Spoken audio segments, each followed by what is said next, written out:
Amorim, depois comenta ou faz o encerramento. Não, pode começar e botar para frente, doutor Itamar. Eu faço só o encerramento. É para não perder tempo. Então, meus amigos, minhas amigas, muito bom dia. Prazer revê-los, que ainda não tinha revisto depois do momento que eu passei. Agradecer toda a solidariedade que eu tive. Foi muito importante, né? O apoio de todos. E estamos aqui retomando a vida, né? Porque ninguém pode parar. E ontem tive uma palestra muito boa do Cine Albert, né? Excelente palestra. E hoje vamos ter uma palestra de um colega, um amigo, que eu admiro muito, que, além de professor, pesquisador, é extensionista. E Gregório é um extensionista nato, né? É um dos casos que mais estuda o semiárido do Ceará, né? Pelo trabalho que ele vem fazendo no IFCE, eu tenho acompanhado. Então, eu acho que nós estamos de parabéns, antes de começar a falar, ter esse momento com ele, pela capacidade de trabalho que ele tem, pelo conhecimento e pela disponibilidade que ele tem, o relacionamento dele com a Emater é excelente lá na região do Baixo Jaguaribe. Então, Rodrigo, nossa alegria ouvi-lo, né? Esperar que você nos ajude bastante, né? E como a gente falou que o senhor do BR1 até melhorar cada vez mais a nossa parceria com o ECE, eu acho que é um dos grandes parceiros que a Emater tem que se aproximar mais, né? Para a gente fazer um grande trabalho. Então, sem mais delongas, eu passo a palavra para você, desejando boa sorte aí.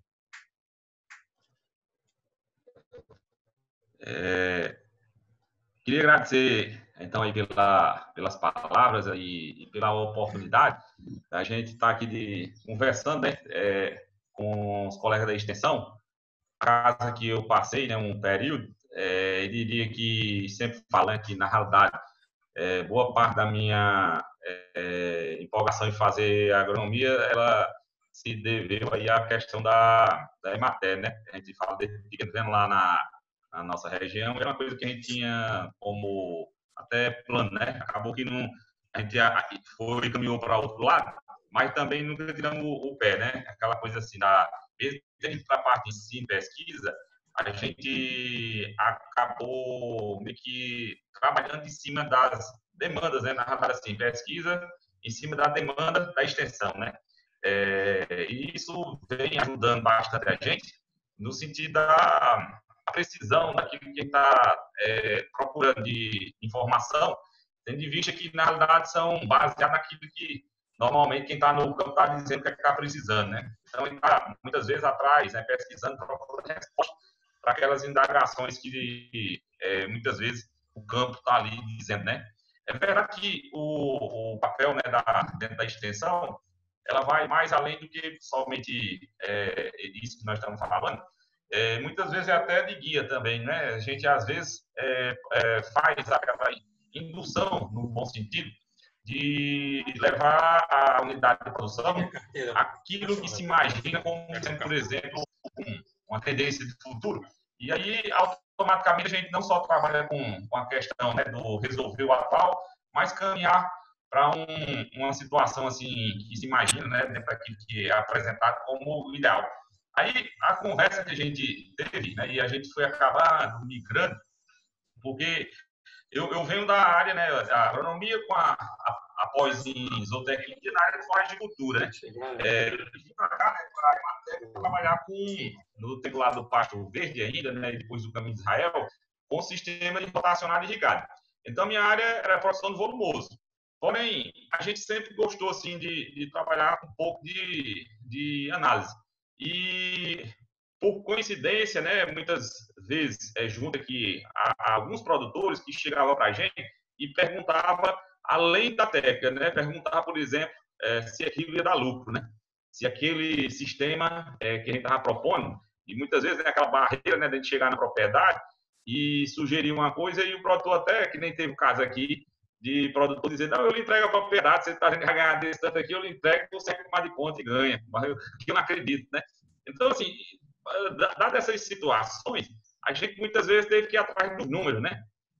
Atrás da questão da informação precisa no sentido do planejamento. E foi aí que a gente caminhou para essa linha, que é a linha do planejamento, né? Então, se a gente for olhar o que a gente vai falar aqui, né, hoje, trata de uma combinação. Não é um puro planejamento, da mesma forma que não é uma pura técnica. Ele estaria ali uma situação situação que eu diria intermediária. Intermediária em que sentido? Em que a gente vai estar planejando, usando ferramentas de gestão, planejamento, economia, mas com o pé lá na produção, tá? De forma que a gente possa, então, ter a expectativa do que seria possível de mexer dentro do sistema de produção de forma que a gente pudesse causar melhorias. É só uma dúvida, a apresentação está aparecendo para vocês aqui? Ainda não. Não, né? Não. Tem que compartilhar aí. Então, vou compartilhar aqui a tela, né?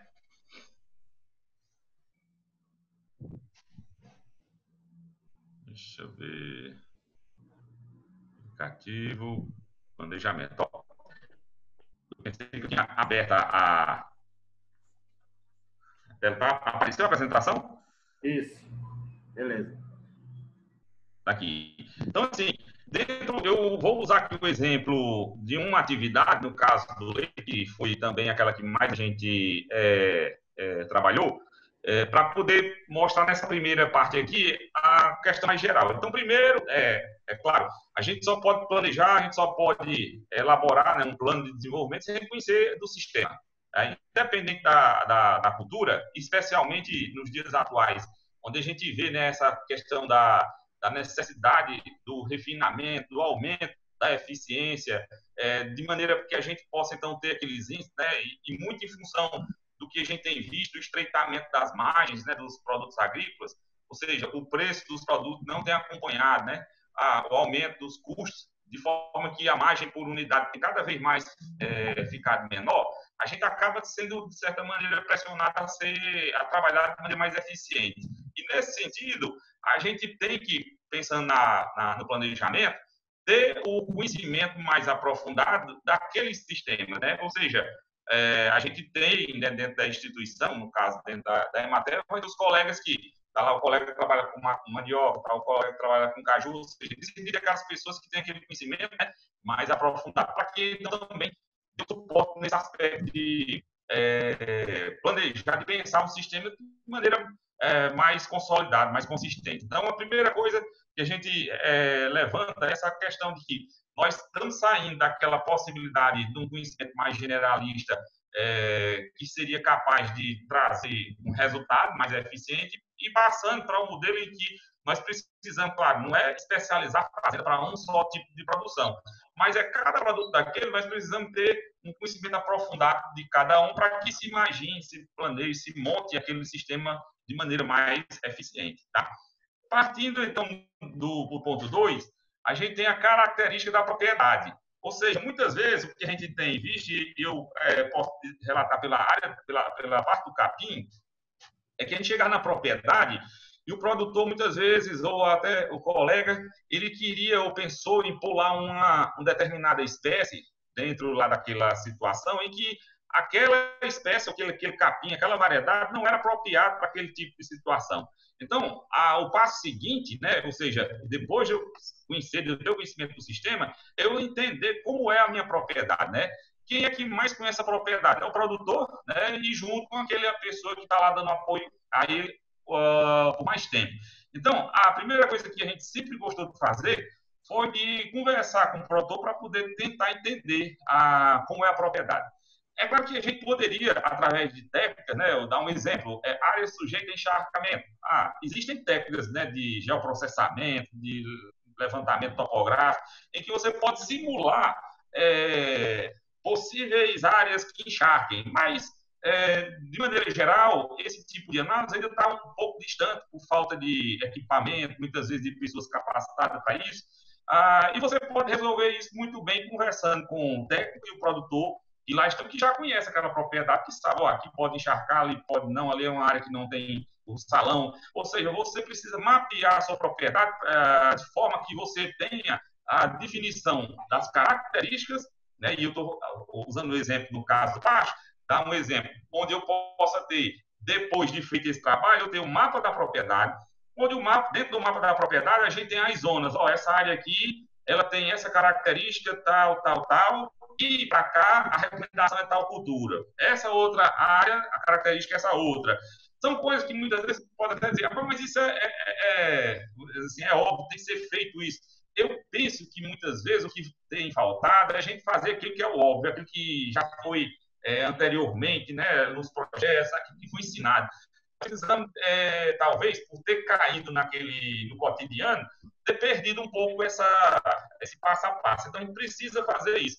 Por quê? Eu pensando aqui pelo lado do animal, para eu dizer quantos animais a propriedade vai poder, vai caber, vai poder suportar, é preciso ter a delimitação das áreas para cada cultura, porque eu tendo isso, a gente vai tentar a expectativa da produção de cada uma e depois o somatório de todas, para poder então definir qual é o potencial de produção, no caso da forragem, e automaticamente quantos animais eu posso ter. Então, a característica da propriedade, juntamente essa análise dos fatores externos, para a definição do sistema, ele é fundamental. Uma coisa é eu conhecer a propriedade, o potencial, a outra são os fatores externos. Quais são os fatores externos dentro do sistema de produção hoje que mais tem determinado? O primeiro, logo, eu diria que é o preço do produto, né? A gente, enquanto produtor rural, nós não temos, pelo menos no geral, a possibilidade de interferir no preço de venda. Tá? É claro que eu posso pensar como uma verticalização da minha produção para agregar valor, aí já seria um outro negócio, né? Pensando enquanto produtor, eu tenho a produção do produto, claro, aquele meu produto eu posso vender para uma empresa ou eu posso vender para o meu próprio sistema de processamento, onde eu vou vender depois o produto pronto acabado. Mas são dois negócios dentro da propriedade, se for assim. Os fatores externos, muito fortemente, quem tem vivenciado, né, nos últimos anos, a gente tem visto. As questões ligadas a preço é o primeiro ponto. Eu não posso montar um sistema de produção sem levar em consideração o preço, tipo, vou montando, é bom botar isso, é bom botar aquilo e tal, e quando for no final vou ver quanto é que sai o custo. Não pode ser assim. Por quê? Porque a margem está pequena, a margem é pequena, então ele não aceita mais eu ir fazendo as coisas assim, sem levar em consideração a relação do custo do meu produto final com o preço de venda. Então, o primeiro aspecto é isso. Depois, os preços dos materiais, dos insumos, daquilo que eu uso para produzir. Tá? Então, veja, duas condições dadas pelo mercado, né? Dadas sem o controle da gente enquanto propriedade. Então, eu tenho lá preço do meu produto de venda, preço dos produtos que eu compro, né? E depois de tudo isso, ainda tem o risco associado às variações naturais de clima. Nós trabalhamos com a parte agrícola, tem muito esse efeito aí da questão ligada à variação climática, né? Nós também temos o risco associado a mudanças, por exemplo, de mercado. Nós estamos passando por uma de doença. Ou seja, o negócio, além de ter toda essa avaliação dos aspectos produtivos, dos aspectos econômicos, ele também tem que estar embutido a questão ligada ao risco de eventualmente acontecer coisas que estão fora do nosso controle e que podem impactar a nossa propriedade. Então, esse segundo ponto, a gente falaria desse aspecto. E no terceiro, a gente deu foco aqui à sustentabilidade ambiental do sistema, né? Que é um tema cada vez mais recorrente em nós, no Brasil, que se espera, né, ser o Brasil um dos grandes, né, produtores, fornecedores de alimentos do mundo. Cada vez mais também estamos, devido a essa característica, a gente está na vitrine. Os concorrentes e os nossos possíveis compradores estão de olho naquilo que nós estamos fazendo, né? E aí os sistemas, eles têm que ter em mente que devem ser montados com foco naquilo que nós falamos, mas também com esse aspecto de sustentabilidade, principalmente na questão ambiental. Ou seja, o meu sistema tem que ser conservacionista, eu tenho que ter as práticas, aquilo que, né, a extensão sempre trabalhou, e que a gente, até hoje, ainda vê as fazendas que ainda não conseguiram absorver. Eu dou um exemplo sempre, né, de utilização do curva de nível, né, plantio curva de nível, e que a primeira vez que eu fiz, né, tinha estudado na faculdade, a primeira vez que eu fiz, pedi ajuda ao Josafá no tempo lá da fazenda normal, para a gente fazer lá em Quixeramobim, o nível de mangueira. E assim, a gente já tinha feito, né, por várias e várias vezes, né, e a gente em 2007 fazendo, e muitas vezes a gente ficava vendo que os produtores ainda, primeiro o tratorista lá no tempo nem simpatizou porque dava mais trabalho, e a maioria dos produtores não ia lá, mas não topava fazer. Ou seja, precisa a gente ter essa adoção dessas tecnologias, não só pelo lado da questão produtiva, mas também dos quesitos relacionados à conservação, tá? Tranquilo até agora? Pode seguir aqui, né? Então, ó, dentro desses pontos, a gente pode dizer, primeiro, né, definir, claro, o que é um sistema, né? Então, o sistema, por definição aqui, né, a gente vê um conjunto de elementos interconectados de modo a formar um todo organizado. Então, isso é uma coisa que a gente sempre tem levantado, de que quando a gente vai pensar num sistema, ele é mais do que a combinação de vários componentes. As coisas que estão postas dentro daquele meio sistema, eles têm uma relação, eles têm uma ligação. Então, por que isso é importante? Porque, na realidade, quando a gente pensa o sistema de maneira estruturada, então, uma parte, automaticamente, quando eu coloquei junto com essa outra, que eu coloquei pensando e sabendo dessas relações, muitas vezes eu vou ter essa ajudando essa. Tá? O que essa produz, muitas vezes, não atrapalha essa ou fortalece essa outra. Quando a gente não pensa dessa forma, a gente muitas vezes põe, por exemplo, componentes antagônicos. Eu vou botar esse que muitas vezes causam um problema a esse. Um exemplo clássico aí que a gente tem usado muito tem sido a planta do NIM, né? É uma planta que tem sido bastante falada, né? Uns defendendo muito fortemente, outros contra, mas independente desse aspecto, a gente pode ter uma planta de NIM desde que ela esteja numa situação dela não causar problema com outro componente. Eu vou botar uma planta de NIM e criar ovelha. Eu digo, já tem o risco. Porque ela pode até possibilitar sombra, produz madeira, é muito interessante. Porém, quando ela soltar semente, se as ovelhas chegarem a comer um volume significativo, pode afetar a saúde dela. Ou seja, a gente tem que colocar os elementos casados. Esse está aqui, no mínimo, não atrapalha o outro. Então, essa coisa para o sistema como um todo sendo fortalecido. Então, esse é o primeiro aspecto, tá? Então, o que é, então, um sistema de produção de leite? Se o sistema é esse conjunto, um sistema de produção de leite, no exemplo aqui, é um conjunto de elementos pertencentes à produção de um bem ou serviço que, interligados entre si, chegam a um resultado final. E o ponto mais fundamental quando a gente fala de planejamento é esse resultado final. A gente precisa estabelecer aqui no início do planejamento qual é o resultado. O que é que eu quero ter com o meu sistema? A gente sempre brinca de que quem define isso, claro, é o produtor, né? É o dono. O dono vai dizer o que quer. A gente já teve situações de fazenda, né, que o proprietário ele não quer ter dor de cabeça, ele não quer montar um sistema em que ele tenha que ter ali aquela atenção, precisão. Ele está querendo ali, muitas vezes, montar um sistema mais simples, que seja, né, viável dentro daquilo que ele estabeleceu, ou seja, paga as contas, gere um pequeno excedente e ele tem a tranquilidade. Já tive de conversar com o produtor que tem essa demanda. Então, tem aquele objetivo final, aquele resultado final é definido pelo dono. Tá certo?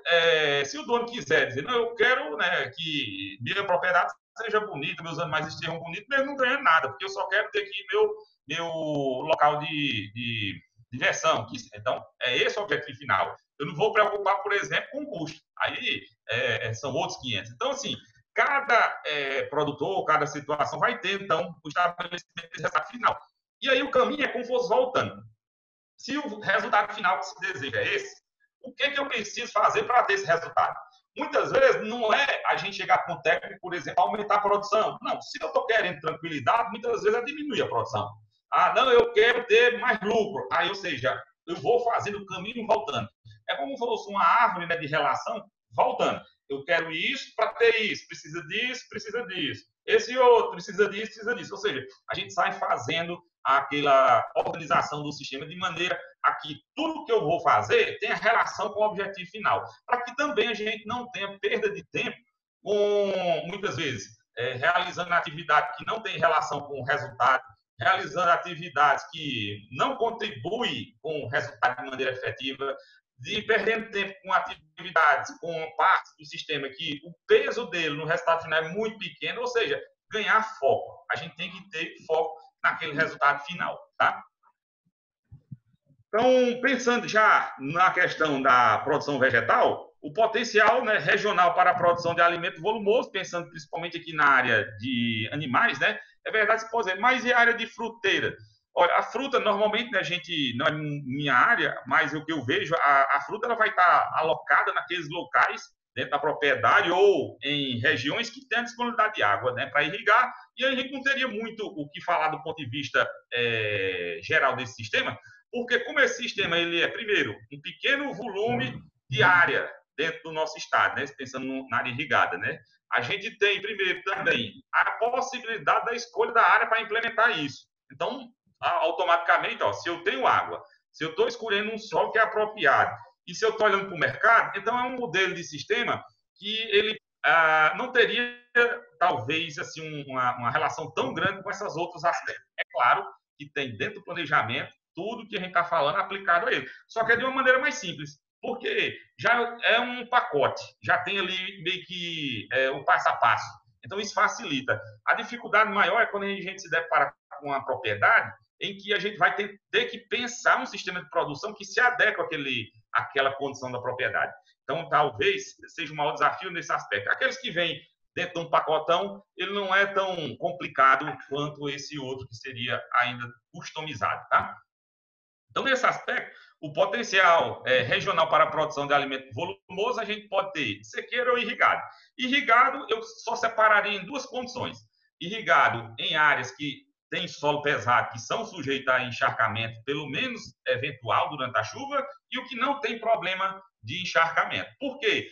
Quem não tem problema de encharcamento, pode tudo. Então, eu posso botar qualquer tipo de capim que eu quiser, eu posso adubar de um jeito que eu, assim, intensificar, eu tenho mais controle do meu sistema e eu tenho maior expectativa de produção. Quando eu vou para uma situação de solo mais pesado, sujeito a encharcamento, ou seja, uma situação em que pode causar estresse para a cultura, seja capim, qual cultura que for, milho, sorgo ou melancia, a gente não controla. Tá? É claro que existem as técnicas, assim, por dizer, não, eu posso sistematizar, fazer todo aquele meu sistema de drenagem, e a gente fazer esse controle, existe a técnica para isso, mas a gente sempre diz, não é só a técnica que está querendo, não é só o resultado técnico, a gente tem que levar em consideração o resultado econômico.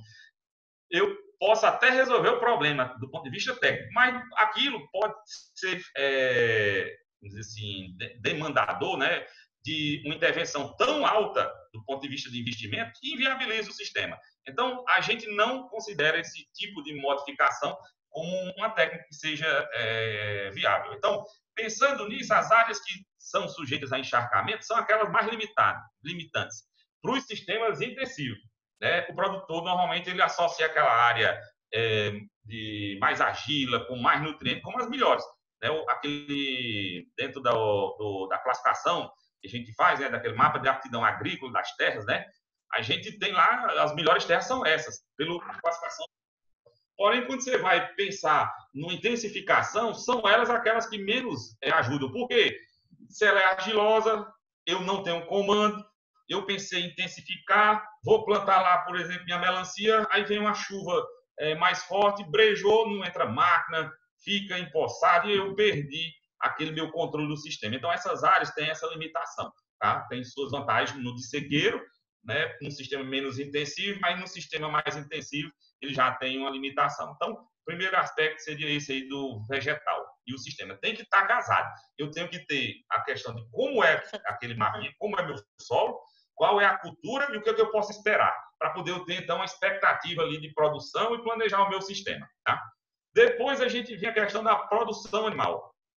As características adaptativas e o potencial produtivo dos animais, principalmente levando em consideração o clima e os sistemas. Ontem a gente estava conversando aqui num evento e eu estava falando, né, usando o exemplo, de que, por exemplo, assim, eu tenho lá o meu componente animal, né, do meu sistema ou não, tipo, depende do seu sistema de produção, pode ter animal ou não. Se tiver o animal, da mesma forma que nós falamos anteriormente, tem que estar casado. Então, eu tenho um solo, tenho o clima que define a planta, que pode. Essa planta, junto com o clima, vai definir qual é o animal. Se eu pensar no animal pasto, tá? Porque o animal ele tem que ser capaz de consumir a comida que eu tenho e não estressar, pelo menos de maneira intensa, as condições climáticas. Por quê? Porque se ele estiver estressado, ele não come. Tá? Se não come, não produz. Então, o animal tem que estar casado com esses dois. Nesse aspecto, é fundamental, porque muitas vezes, quando a gente pega, dá um exemplo, um animal que estaria desconectado do sistema, você vai ter que mudar o sistema.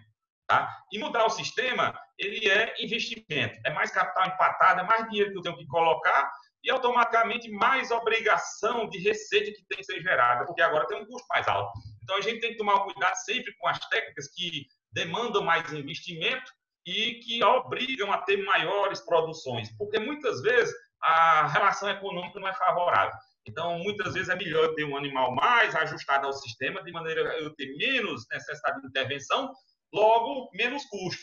Apesar de produzir menos, como eu tenho menos custo, pode sobrar mais. Então, eu tenho que ir em cima do que sobra, não do que produz, tá? Então, seria o aspecto aqui até seguinte, né? Dentro do planejamento do sistema. Então, o conhecimento dos componentes e a organização das partes, né, dessas partes de forma organizada com fins econômicos. Ou seja, a gente vai conhecer o sistema, ver como é o solo, ver como é o clima, eleger qual é a planta, eleger qual é o animal, mas pensando dentro dessa ótica aqui do planejamento do sistema, tá? Principalmente desse aspecto aqui final, fins econômicos. Pode dizer, mas nesse instante diz que o produtor pode dizer, eu quero ter um bicho comigo. Pode. Primeiro tem que perguntar o que ele quer. No geral, a gente trabalha imaginando que a grande maioria procura ter melhor desempenho econômico. A maioria, né, pretende isso. Porém, a gente sabe que, na realidade, alguns podem não ter isso. Mas, no geral, a gente baliza por esse objetivo final. Tá? Depois dessa questão, uma vez a gente elegendo, e aí, assim, veja, a gente está falando de coisas mais básicas, né? Falou da questão mais macro, o sistema no geral, a escolha da planta no geral. Ninguém falou ainda dessa questão mais micro, essa coisa assim, quanto litro de leite, qual é o ganho de peso. Não, isso é depois. Eu tenho que primeiro ver qual seria aquela combinação que seria mais apropriada, que tem a expectativa de melhor desempenho, para depois ir para a questão ligada ao micro, né? Seria o equivalente a gente pegar naqueles tipos de projeto, né? Seria um projeto exploratório, a primeira fase. A gente ali, sei lá, animal de confinamento, animal sem confinado, animal à parte. E você tem aquelas contas mais gerais. Para cá, a expectativa é que deva plantar isso, põe esse animal, a produção seria isso e o resultado é aquele. Esse outro. Tá? Para a gente decidir assim, pronto, esse aqui, eu já vi que é muito apertado, eu nem vou nele, eu vou nesses dois, que eu já vi que são mais, são possíveis de eu conseguir um resultado melhor. Então, se são esses dois, aí agora vamos fazer o quê? O projeto detalhado, né? O semi-detalhado, detalhado. Então, seria nessa sequência. Depois de eleito qual seria ali a melhor alternativa ou as duas melhores alternativas, e aí eu falo que normalmente, quando a gente está em conversa nesse aspecto, o projetista ele não pode levar, na minha avaliação, uma só alternativa de negócio para o produtor. Eu quero produzir leite. Tá, aí eu vou lá, contrato ou recebo a assistência e o projetista vem com um modelo. Não é muito, eu diria, adequado por uma coisa. Quem tem que decidir, né, de certa maneira, qual que é o caminho que vai trilhar é o proprietário. Se eu já levo só uma alternativa, de certa maneira, eu já disse para ele, para ali tem que ir. Então, eu tenho que ter mais de uma alternativa, até para uma questão. A gente ter, assim, se eu só fiz uma, como é que eu posso dizer que essa é a melhor? Para eu dizer que tem uma melhor, é preciso que eu faça algumas, né? E dentre elas, essa foi a que melhor se apresentou. Então, é o quê? Eu pensar o meu sistema, eleger qual é o caminho geral, digo, eu vou por ali ou eu vou por ali. Decidi por ali, pronto. Agora, por ali, eu posso ir de várias formas. Eu posso ir de bicicleta, de moto, de carro, de avião. Tá? Então, eu tenho que definir, ou seja, eu tenho alternativas, mesmo indo para aquele mesmo caminho.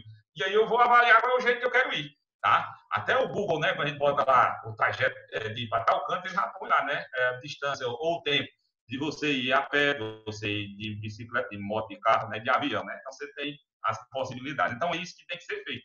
Essa é a fase, então, em que a gente vai definir as partes, né? Como é a produção de alimento, como é a produção especificamente aqui no caso do leite, como vai ser a recria, se vai fazer beneficiamento, como qual é o tipo de comercialização, aquisição de insumo, ou seja, a gente vai departamentalizar, de certa maneira, o sistema para poder controlar melhor as partes. Lembrando que não são dissociadas, elas fazem parte do todo, né? E o todo foi que disse o que tem que ter. Porém, a gente vai agora para refinar o plano e refinar o controle, tem que separar, então, por esses setores. Né? Então, os modelos de sistema de produção, a gente vai ter que levar em consideração as características do local, né? As características regionais e nacionais, especialmente de quê? De custos dos insumos, condições climáticas e preço. Mas por que eu falo esses três aqui? Porque são os três que hoje mais influenciam nossos negócios, né? Custo de insumo. Ontem a gente também teve uma indagação de um colega perguntando sobre essa questão do custo. Eu digo, nós aqui no Ceará, né, Ceará, Rio Grande do Norte, muitas vezes a gente fica dizendo, olha, nós estamos aqui na quina do Brasil, né, é o lugar mais perto da Europa, é o canto mais perto dos Estados Unidos e tal. É verdade, se a gente comprasse de lá as coisas, era bom, mas a gente compra do Mato Grosso, compra do Goiás, ou seja, essa posição geográfica nossa já impõe a gente uma questão de logística, de custo de transporte, que é o lugar mais longe do Brasil, acredito que sejamos nós depois, claro, na Amazônia, porque ainda tem, na Amazônia tem um problema, e vai ser a questão das estradas, né? Mas nós aqui hoje nos encontramos numa situação de muita distância dos fornecedores dos insumos. Para se ter ideia, para quem trabalha com animal, a gente tem assim, o lugar mais perto para comprar grão fica 1.200 quilômetros. Né? Então, pegando aqui no Maranhão, Chapadinha, talvez, fica mais ou menos a mesma coisa, 1.200. Balsas ou Chapadinha, que são os dois polos. Né? Então, veja, essa distância já impõe um custo de produção mais elevado, porque os outros vão comprar o grão do mesmo lugar, as outras regiões. Porém, muitas vezes, aquela que está mais perto vai comprar lá pelo mesmo preço e gastar menos. Chega na propriedade um valor bem menor. Uns 3 anos atrás, eu estava num evento lá no Tocantins e conversando com um produtor que eu acredito que uma parte aqui dos colegas conhece, o Nivaldo Miquete, ele sempre está na internet, trabalha com leite, e ele tem uma propriedade lá no Mato Grosso. E nós aqui, nós lá conversando, falando que estava comprando milho de 40 e pouco, e ele olhando para nós, aí disse, eu estou até com vergonha de falar para ti o negócio. Ele disse, o que foi? Você falando aí de comprando milho de 40 e eu recebi de 8,50. R$ 8,50. E naquele ano eles tinham o mais caro que estava cotado e receber de 15. Veja, a gente compra de 45 e ele comprando de 15. Ele recebendo lá na casa dele, o produtor. Então, esse aspecto aí é fundamental, que seria o custo dos insumos. Tem que levar em consideração, tem que ter um plano de compra, tem que saber comprar bem, tá? Depois, assim, claro, a base é as condições climáticas, como está aqui, condição climática. Se eu não levar em consideração a condição climática, mas quem é que não leva? Eu digo, muita gente não leva ainda. Um exemplo, botar um capim, ou querer ter um capim para uma situação em que não é favorável à sua propriedade. Então, o risco de insucesso é muito grande. Querer criar um animal em que não é adaptado para a região, seja um carneiro, seja um boi, seja uma vaca, o que for, botar um animal que não é adaptado. O risco também é muito grande de insucesso. Ou seja, você tem que definir também leva em consideração as condições climáticas. E o preço, que eu botei por último, mas na realidade o preço ele é aquele, né, o primeiro. Eu vejo o preço, porque quem mais impacta no desempenho do negócio é o preço de venda. Eu subir 10% no preço de venda, ele tem um impacto muito maior no resultado, no desempenho, do que qualquer outra variável. Tá? Então, o preço ele tem essa relação. Por isso que muitas vezes, né, o produtor briga muito por uma questão de preço, né? Porque ele sabe que qualquer a variação no preço, para mais ou para menos, impacta muito fortemente. Ou seja, se eu subir, ou melhor, se eu descer, baixar 10% do preço, não vai ser baixando 10% do custo que vai melhorar, vai voltar a ser o que era. Não. 10% do custo não tem o mesmo impacto que 10% do preço. Tá? Então, esse seria o impacto do preço. E falando especificamente aqui da região do Baixo Jaguaribe, a gente tem o levantamento, né, realizado aqui os produtores, foi isso que nós fizemos no tempo, né, eu botei aqui como exemplo, no caso do Pasto Verde, Caminho de Israel, né, que foi depois o nome, mas foi o projeto que foi caminhado e até hoje caminha, né, junto aqui à matéria. Tá? Tudo tranquilo até agora aí? Okay. Então, vamos lá. Ó. Aí. Então, pegando das condições climáticas regionais, agora detalhando mais ainda o aspecto relacionado à temperatura, a precipitação, o vento e a umidade relativa. Não, que eu vou estar assistindo. Em produção, estudando. A gente tem esses 4 aqui que tem que ter atenção. Primeiro, temperatura. Eu vou fazer o que muitas vezes a pessoa pode até perguntar, mas eu vou controlar para quê? Se eu não tem como mexer, eu digo, é verdade. Você não tem como mexer. Não tem como mexer, é uma condição dada. Se é uma condição dada, o que eu posso fazer no máximo utilizar aquela informação para poder, então, dizer, meu sistema tem que estar preparado para conviver com essa situação. Precipitação, também é uma função dada, né? Está lá, porém, diferente da temperatura, a precipitação, ela varia ao longo do tempo, né? Então, ela tem uma variação. O vento, também condição dada, não tenho como fazer muito, eu só tenho que levar em consideração no meu planejamento de umidade. Dessas 4 variações, a precipitação é aquela que teria maior possibilidade não de mexer. Eu só consigo mexer com precipitação se eu tiver como irrigar, né? Que eu estou aplicando uma precipitação artificial. Porém, o meu sistema, nas outras 4 variáveis, elas estão ali mais ou menos estabilizadas, homogêneas ao longo do tempo, né? Claro, com uma variação mais pequena. E a precipitação, sim, é o que mais determina. Para que eu falo isso? Eu tenho que ter meu sistema preparado para conviver com a variação da precipitação. Tá? Aí você diz, e como é que convive com isso? Eu digo, primeiro, plantas adaptadas, aquilo que nós já falamos. Tá certo? E o planejamento do sistema para o quê? No ano ou numa situação em que a precipitação aconteça dessa forma, a expectativa da produção do meu sistema vai ser esse. Se a expectativa da produção vai ser esse, eu tenho que ter um plano de atuação para minimizar os impactos dessa precipitação, dessa variação. Então, na realidade, nós não mudamos a precipitação, nós nos preparamos para a condição, diria assim, de variação do meu produto frente à variação da precipitação. A gente sempre leva em consideração isso, porque nós passamos esses últimos anos, né, por anos de seca, e todo mundo estava em voga, tem que se preparar e tal. Agora nós começamos a ter uns anos bons, né, de chuva, e se chover 3 anos seguidos, bom, pelo histórico nosso, a grande chance é dos produtores esquecer desses anos de seca, né? Passar a não acreditar mais nem que tem seca no semiárido. E nós temos que ter embutido no planejamento essa ocorrência de seca, porque é igual um seguro. O princípio da preparação para a seca é o mesmo princípio de quando eu faço um seguro do carro. Eu dou lá, né, um risco do roubo, né, de um sinistro. Esse roubo sinistro seria equivalente a uma seca.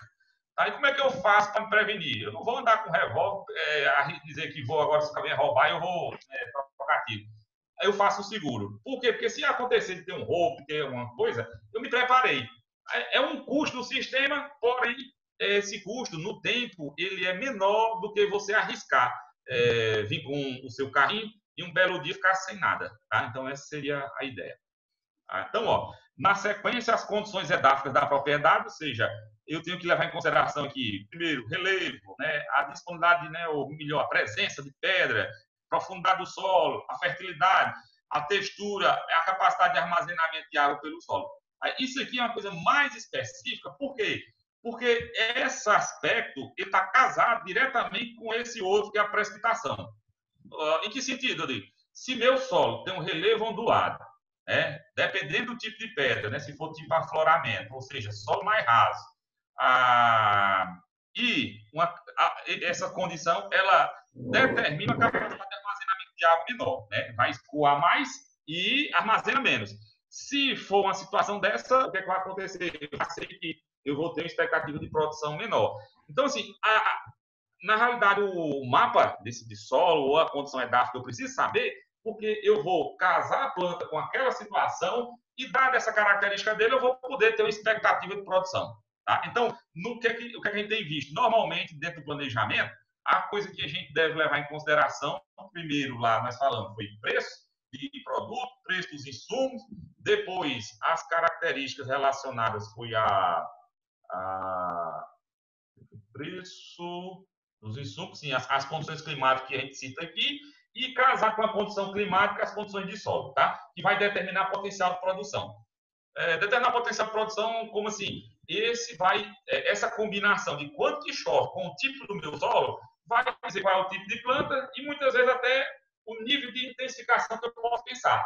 O meu solo ele é um solo plano, profundo. Pegar o exemplo, a chapada aqui do Apodi, é um solo que muitas vezes não vou nem considerar ele irrigado. Função de sequeiro. Se minha propriedade tivesse um solo igual essa daqui da chapada do Apodi, eu poderia pensar, primeiro, culturas que têm maior potencial de produção. Depois, investir em maiores quantidades de insumo, porque tem possibilidade de resposta. E automaticamente esperar mais produções e mais receita. Diferente de quando eu pegar, por exemplo, uma região, mesmo que seja de um solo até bom, tem Bicuitinga, que já é um solo também bom, porém tem características menos favoráveis, né? Eu falo principalmente de fertilidade. Ou seja, o solo, juntamente com o entendimento dessa questão aí da região, vai, dentro do planejamento, garantir, ou melhor, possibilitar você ter uma expectativa de melhores resultados, tá? Tem um outro aspecto que a gente sempre fala, né, que é a questão socioeconômica, né? Então, a gente vê as condições econômicas, né, e sociais da família. A gente, uma vez aqui na região, lá no assentamento do Nova Holanda, a gente conversando com os produtores, já nessa linha, né, de imaginando lá o sistema, a gente perguntou, por exemplo, qual é a renda que cada família tinha em mente como sendo minimamente satisfatória. Então, a gente precisa ter dentro do projeto não só aqueles aspectos financeiros. O financeiro que eu falo, a análise financeira, quando você bota, o investimento vai ser 100 mil e ele vai dar um lucro de 10%. Ah, tá bom, 10% de 100 mil dá 10 mil, isso por ano, um exemplo, né, dividido por 12, dá X reais por mês. Eu não posso trabalhar só com aquela ideia do percentual, da análise daquela pura numérica, da relação do que ganha em relação ao que colocou. Porque, às vezes, eu posso ter, numa situação dessa, 10% que me deu 10 mil, né? E que dividir pelos 12 deu 800 reais por mês. Então, do ponto de vista financeiro, 10% poderia até ser interessante, mas quando eu vou ver o valor absoluto por mês, aquele valor pode ser pequeno. Então, eu tenho que estar casado nas duas coisas dentro da análise econômica, né? Quando eu falo análise econômica, não mais financeira, é porque ela está levando em consideração esse aspecto mais numérico e esses outros aspectos mais subjetivos ou absolutos.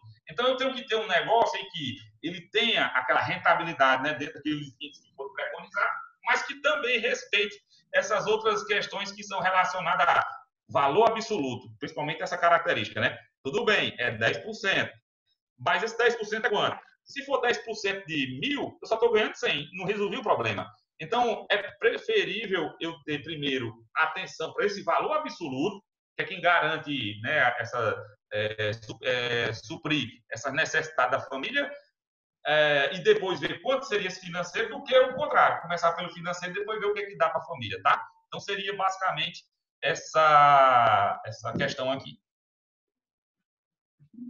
Depois a gente vem, né, as demandas legais, legislação vigente, principalmente o Código Florestal que nós estamos falando. Então, respeitar o Código, isso é um problema para nós no semiárido. Eu não vou dizer também, né, ter juízo de valor se sou contra a favor. Eu, como trabalho nessa linha do planejamento, a única coisa que eu posso falar é o que isso impacta, né, do ponto de vista daqui ou dali.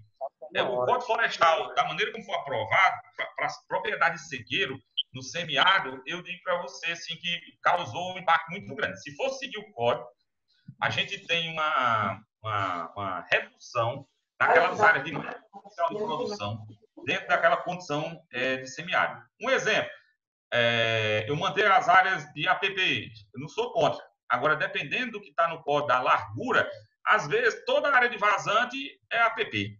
Eu não posso mexer. Tá? Então, veja, aquelas áreas que o produtor normalmente tem como as mais produtivas, estão perto da água, tem solo mais profundo, tem solo mais fértil, eu tenho hoje, diante do código, né, a questão legal.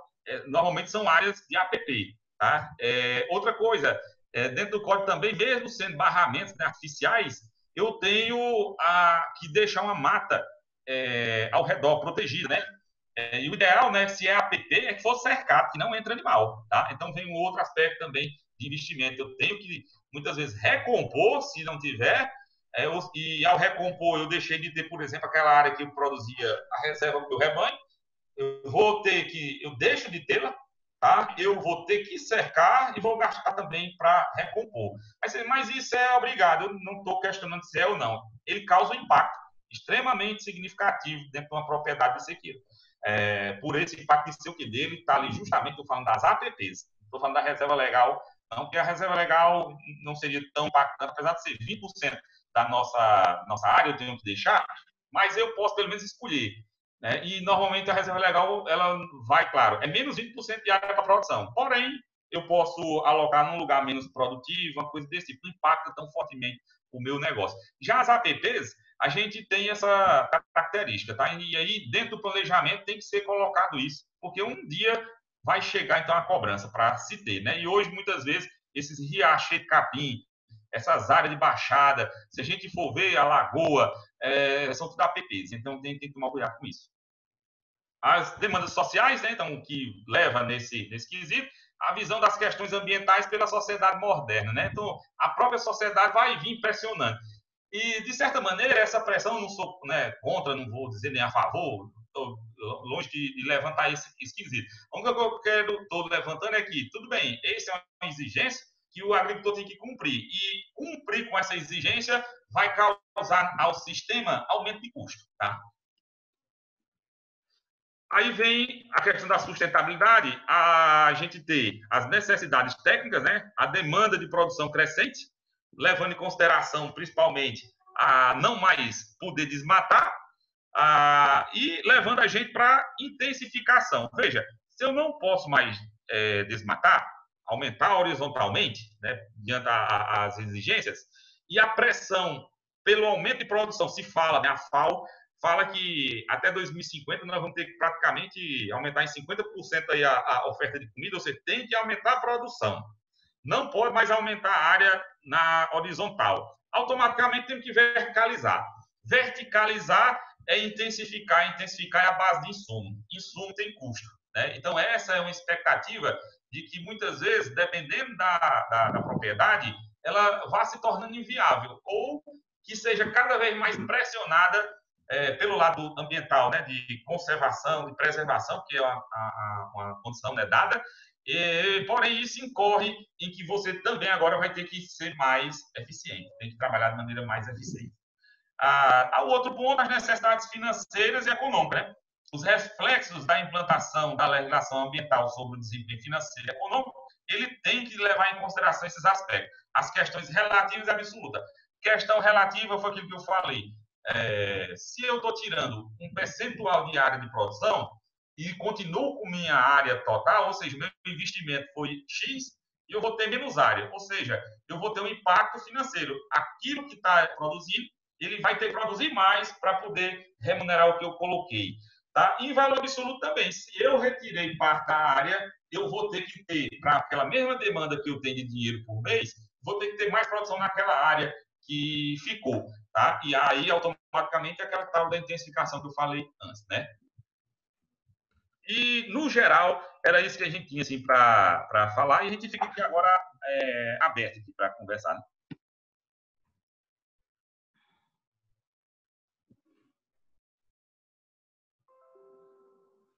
Muito bem. Não, pelo que consta, não tem nenhuma pergunta no chat, não é isso, Janaína? Nenhuma, doutor Amorim. Ninguém se inscreveu até agora. Então, quem quiser fazer no chat, faça. Quem não quiser, por favor, se inscreva agora para fazer as suas ponderações, perguntas. O Luiz é o primeiro, ó, se inscreveu aí. Luiz, e boa viagem, por favor. Ligue seu microfone. Liguei. Não falou. Bom, é muito importante a gente ouvir uma palestra dessa e vou até dizer o nosso amigo aí, o professor, que inclusive eu tenho um filho também, é colega dele, é professor do Instituto Federal, até passando a quarentena aqui. Mas na verdade, viu, Igor? Tá aqui. Sim. Passando, ele era de César, ensina lá em César, mas está fazendo doutorado aí em Fortaleza. Aí eu queria perguntar o seguinte, a respeito desse levantamento, a gente vê o seguinte, nesses últimos anos, né, que tivemos muitos anos de seca mesmo, estiagem, seca. E tem uma coisa importante, que se a gente for olhar a legislação, se vocês nunca tivessem um impacto com respeito ao uso da água, porque você para ter água no imóvel hoje, você tem que ter duas outorgas, uma para fazer a água e outra depois para uso. Porque é complicado. O dia desse a gente conversando com alguns produtores, né? E não era nem a gente fazendo levantamento para projeto ou coisa do tipo, era só conversa informal. E eles ficaram abismados sem saber que a água é um bem público. E ele tem que ter uma água para ele usar e a outra é. E eles não entendem isso. Como é que vocês, no planejamento assim, vocês pensam? ou já tiveram algum problema desse, porque não é uma coisa fácil da gente lutar com ela, não. Você chegar a dizer o cara... Nesse período agora, foram cavados mais poços que tem deles não deu água, outros deu, não sei o quê, e o pessoal pensa que ele diz, não, o dinheiro é meu, eu gastei, o cara disse desse jeito, o dinheiro é meu, eu gastei, o governo vai meter a mão lá, não. E não é dessa forma, né? Esse aspecto, né, ele é, de certa maneira, complicado, né? Cortou a voz, foi? Não está ouvindo. Não, eu acho que o dele tá. Assim, a questão da água, e por coincidência, até esses dias aqui, a gente estava vendo algumas reportagens, né? Está sendo falado aí de uma questão, eu até vi uma matéria hoje no jornal, falando sobre a questão da cobrança pela água, né? Assim, a água é um bem público, né? É de gestão, né? Na realidade, do Estado, né? A gente tem, né, por lei, né, que tudo que está abaixo, né, tá no subsolo, ele é da União, né? E é difícil a gente conseguir, talvez, não vou dizer convencer, né? Mas até mesmo falar sobre isso para uma pessoa que tem uma propriedade em que ele não tem autonomia sobre aquilo que está no subsolo dele, né? E muitas vezes no bem que seria a água, né? E você imaginar, o cara pegou o dinheiro, investiu, fez o poço, e quando acabar ainda pode correr o risco de, num evento desse de seca, é claro que muitas vezes por uma boa causa, né? O Estado pode chegar e dizer, eu vou precisar dessa água para abastecer a comunidade, né? Então pode ter essa questão. É uma questão mais de conversa, porque na realidade, claro, poderia se pensar mudar a lei. Não vou nem entrar nesse método. Eu gosto muito de trabalhar sem usar a palavra assim. Porque o que eu vi ao longo do tempo foi que toda vez que eu ponho "se" numa frase, eu acabo me iludindo. Então eu tenho que ser mais prático, né? Pragmático. Hoje é assim, então é assim que a gente vai trabalhar, claro.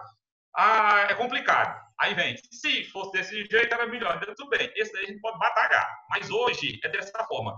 Aí é uma questão mesmo de conversar. É claro que tem coisas que é difícil de justificar.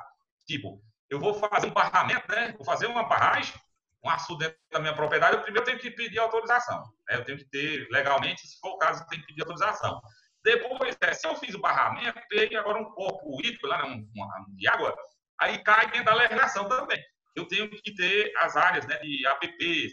Aí fica assim, eu não sei dizer como é que eu conseguiria chegar para o produtor e dizer para ele, né? E ele, na realidade, eu não vou nem falar convencer, é dele acreditar que aquilo dali é o certo, né?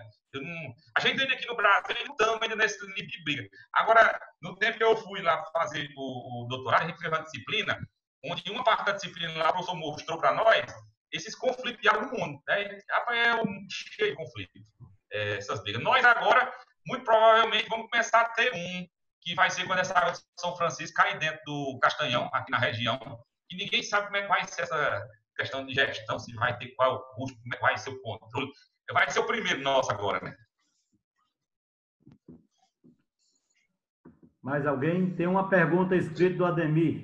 Quer botar na tela? Eu estou copiando aqui, tá certo? Mas deixa o Rafael perguntar. Ele já tinha pedido antes, né, da pergunta. O Rafael, né? Rafael, pode falar, Rafael. Ok, Rafael. Primeiramente, bom dia a todos, né? A todos. Yeah. Agradecer pela oportunidade e parabenizar pela palestra. Foi dito no começo, com relação ao potencial de volumoso irrigado, né, que eu acredito que seja até uma alternativa daquele impasse de como produzir mais, né, em uma área menor, reduzindo o desmatamento, né, aumentar a produtividade. Como seria um planejamento para tornar essa tecnologia mais acessível, né? Tá. Assim, ó, boa pergunta, assim, acho interessante esse tipo de colocação, porque assim, ó, quando eu veio aqui para a região, né, aí eu vim para trabalhar com parte irrigada, né, eu fui, no tempo contratado em Fortaleza, disse, não, tu vai trabalhar lá na região com rotacionado irrigado. Aí eu cheguei aqui, fui para Morada Nova, me encontrei com o doutor Eloy, e a gente foi lá para Chico do Bar. Quando eu cheguei lá, Chico do Bar estava recebendo um caminhão pipo para dar o bebê pro gado. Aí eu disse, rapaz, tá ruim, porque o rio vai irrigar, o homem tá comprando carro pipa para dar água de bebê, não tem nem como irrigar aqui, não.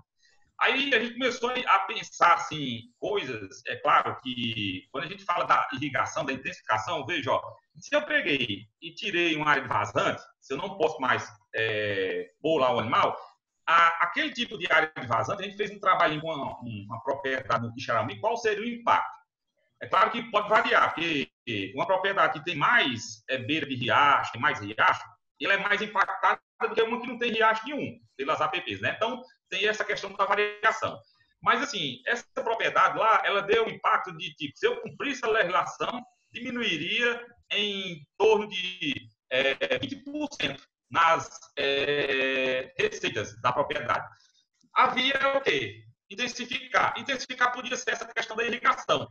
Aí mais vem a questão. Irrigação, nós temos alguns aspectos. Primeiro, volume de água, é o primeiro quesito, e depois a qualidade da água que eu tenho. Também não adiantaria a gente pegar e irrigar todo o custo, né? Pegar uma água que não se adequada e acabar causando um problema no médio prazo, como, por exemplo, salinizar um determinado solo, né?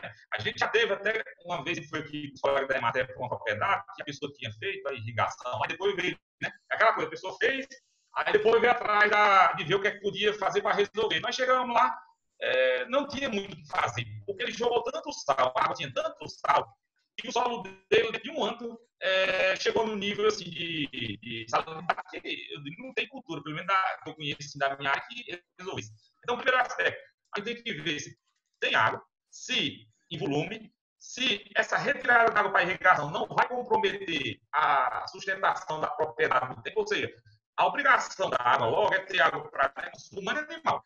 É um primeiro aspecto. Depois, aí vem outros usos, inclusive irrigação. Então, eu tenho que ver se o volume que eu vou usar de irrigação não compromete os dois primeiros. Depois disso, eu tenho que ver se a minha água tem qualidade para irrigação. Depois de ter essa qualidade definida, volume e qualidade que eu posso usar, aí eu vou escolher a planta que possa me dar a melhor resposta. Aí, qual é a planta? É aquela que me dá mais quilo de matéria seca por litro de água. Tá? Então, essa seria a ideia. Ou seja, aí vem o plano de uso. Eu vou usar essa água desse jeito, com essa planta, porque é aquela que aquela combinação que tem a maior pressão. Que vai ser por litro de água. Casando com isso, Eita, cortando muito. O áudio não está muito aquele aspecto Tá. que É melhor fechar a câmera dele, né, Elvis? Fecha aí, Juliana, a câmera dele, por favor. Tá escutando? Estamos ouvindo. Estamos ouvindo, fechei só a sua Então- câmera, que essa internet está instável. Pronto. Então, assim, depois de tudo isso feito, a gente só tem que botar também no plano aquilo. No ano que for seco, tem o risco daquela água que eu estou usando para irrigação ser solicitada pelo Estado para suprir demandas de comunidades, né? Então, eu tenho esse risco ainda, tá? Mas, no geral, seria essa a ideia, tá?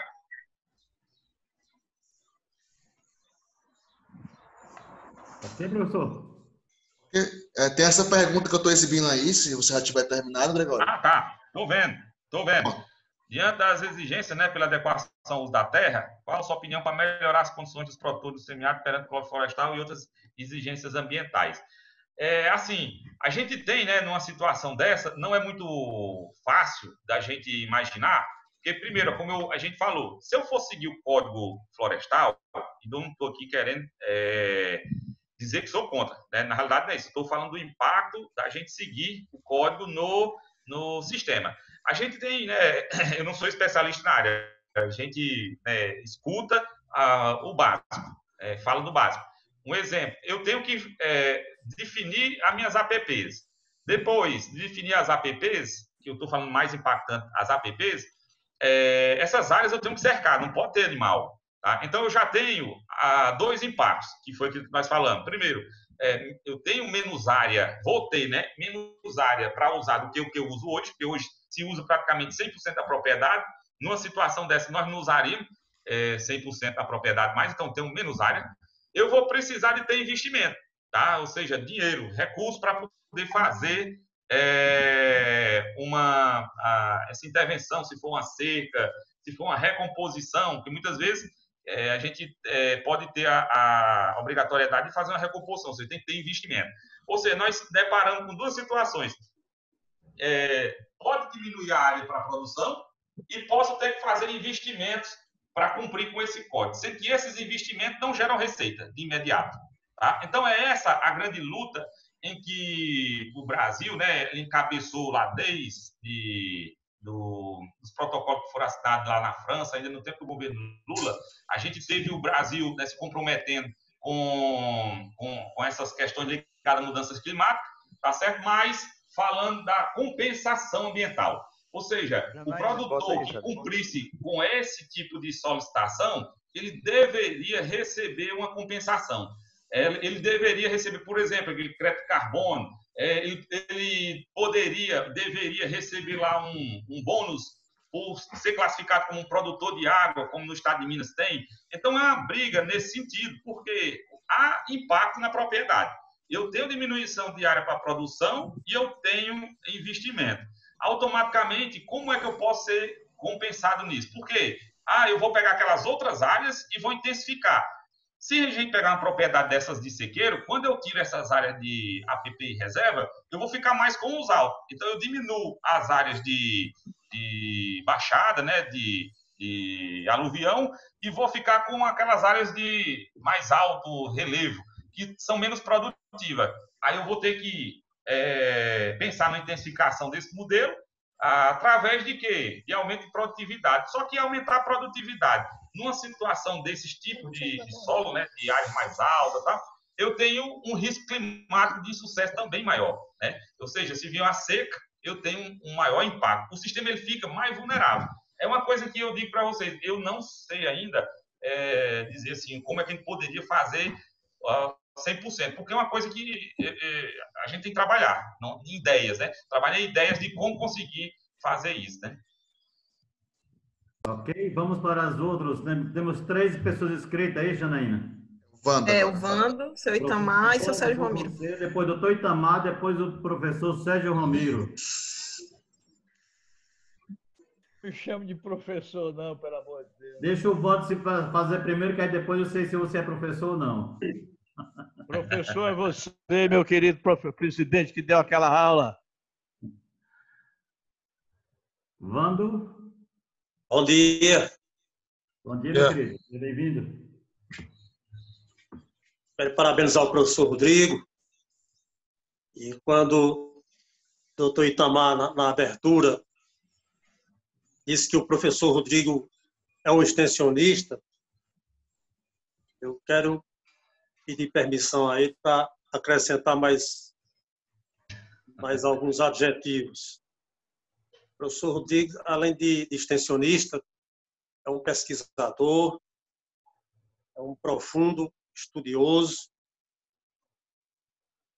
e é, sobretudo, um sacerdote da profissão. Eu tive a honra de trabalhar com ele aqui em Limoeiro e vi o quanto ele é dedicado, o quanto ele respira, né, as ciências agrárias, e eu aprendi muito com ele. E os mais antigos aqui da extensão, no tempo que se falava que a extensão era da porteira para dentro, né? Depois começou-se a falar da porteira para fora. Você mesmo, jovem. Esse assunto que o professor Rodrigo tratou hoje aqui, e tantos outros, né, que estão em voga hoje, ele nos desafia cada vez mais sobre essa questão da nossa responsabilidade de ver a extensão da porteira para fora. Né? E o nosso agricultor ter essa visão mais macro, mais profunda, mais sistêmica, de que a sua propriedade é um negócio. Toda a atividade que ele empreenda nela é um negócio. Né? Aquele sonho de antigamente, que não está mais contando no dia de hoje. E, como todo negócio, tem que ter um planejamento. Né? E o planejamento é a base de tudo, é o princípio de tudo. Então, eu quero assim, dizer que ele contribuiu muito com essa palestra, né? para nos despertar como extensionista, como agente de papel de mudança, para nos despertar para esse desafio, né? Para que a gente faça desse desafio uma constante junto aos nossos produtores, junto às nossas propriedades, para que a gente mude essa realidade. E, de forma, meu amigo Rodrigo, meu professor, meu mestre, eu quero lhe parabenizar, e dizer que estou com saudade, eu não, nós, todos aqui, vou pedir permissão aos colegas de Limoeiro, Benício e a todos, e nós estamos com saudade daqueles encontros nossos, daquelas capacitações, daquelas nossas, né, daquelas reuniões que sempre tínhamos aqui. Um bom dia a todos. Um bom dia a todos e um abraço. Obrigado, meu amigo. Vamos voltar, né? Questão só de tempo, começando de novo. Ok, podemos agora, doutor Itamar. Então, primeiramente, como vocês notaram, nenhuma surpresa na apresentação do Rodrigo, né? Pelo contrário, brilhante, né? E eu queria também parabenizar os organizadores dessas vídeos de ontem e de hoje, como casaram os dois assuntos, né? Casaram muito bem os dois assuntos de ontem e de hoje, né? Na década de 70, quando eu estava fazendo a escola de agronomia, né? Na cadeira de zootecnia, não sei se alguns vão lembrar, o professor Alzir Barreto Cavalcante, o Romildo lembra que é meu colega de turma, né? Gente muito boa, viu? E ele tinha um comentário, logo no início da cadeira dele, ele dizia o seguinte: fazer agropecuária no Ceará é palmilhar pelos caminhos tortuosos da climatologia agrícola. Essa frase eu não esqueço nunca, né? Uma frase fantástica que ele criou e realmente como é difícil, né? Rapaz, tu se lembra disso? Eu não me lembro, não. Foi eu mesmo. Muito bem. O fato que eu acho que, de um modo geral, o nosso agricultor, o nosso pecuarista, principalmente, eu continuo dizendo que será sobretudo pecuária. Uma pequenas manchas de agricultura, mas será pecuária, né? Às vezes eu participo de eventos de dia de campo, até na própria estação, ou de algumas palestras. Eu gosto de colocar o seguinte: o agricultor, o pecuarista cearense, tem que colocar na cabeça que todo ano é seco. Se ele não colocar isso na cabeça, ele pode dar por nada. Eu vou dar um exemplo como o pessoal ainda não se preparava suficientemente, né? Eu me lembro que quando começamos o trabalho da Palma, eu, o Amorim, o Márcio, o professor Vinícius, né? Em 2009 e 2011, foram anos de chuva abundante no Ceará, nós tínhamos palma para ofertar e a demanda pequena.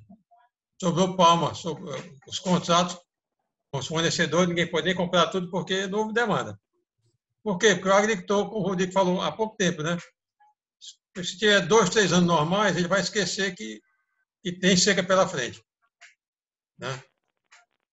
Mas, como diz a Dor Ensina a Gemer, aí vieram os anos secos, né? A partir de 2012 até 2016. E, imediatamente, começou a aumentar a demanda por palma. Eu me lembro que a gente comprava sorgo, 60 toneladas de sorgo forrageiro, sobrava, eu ficava irritado. Como é que o Ceará deixa sobrar semente de sorgo com um estado que é pecuária, né? Que somente a pecuária leiteira, ouvindo capinocultura, são suporte dessa economia. Mas também com esses eventos que aconteceram, o agricultor começou a perceber da importância de fazer a silagem. E hoje a silagem, o Rodrigo conhece muito bem, ali no Sertão Central principalmente, Centro-Sul, é uma realidade. Quer dizer, aos poucos o nosso pecuarista está aprendendo, né? Está aprendendo, né? Claro que demora e tudo, tem a questão da informação, do conhecimento, as condições financeiras também.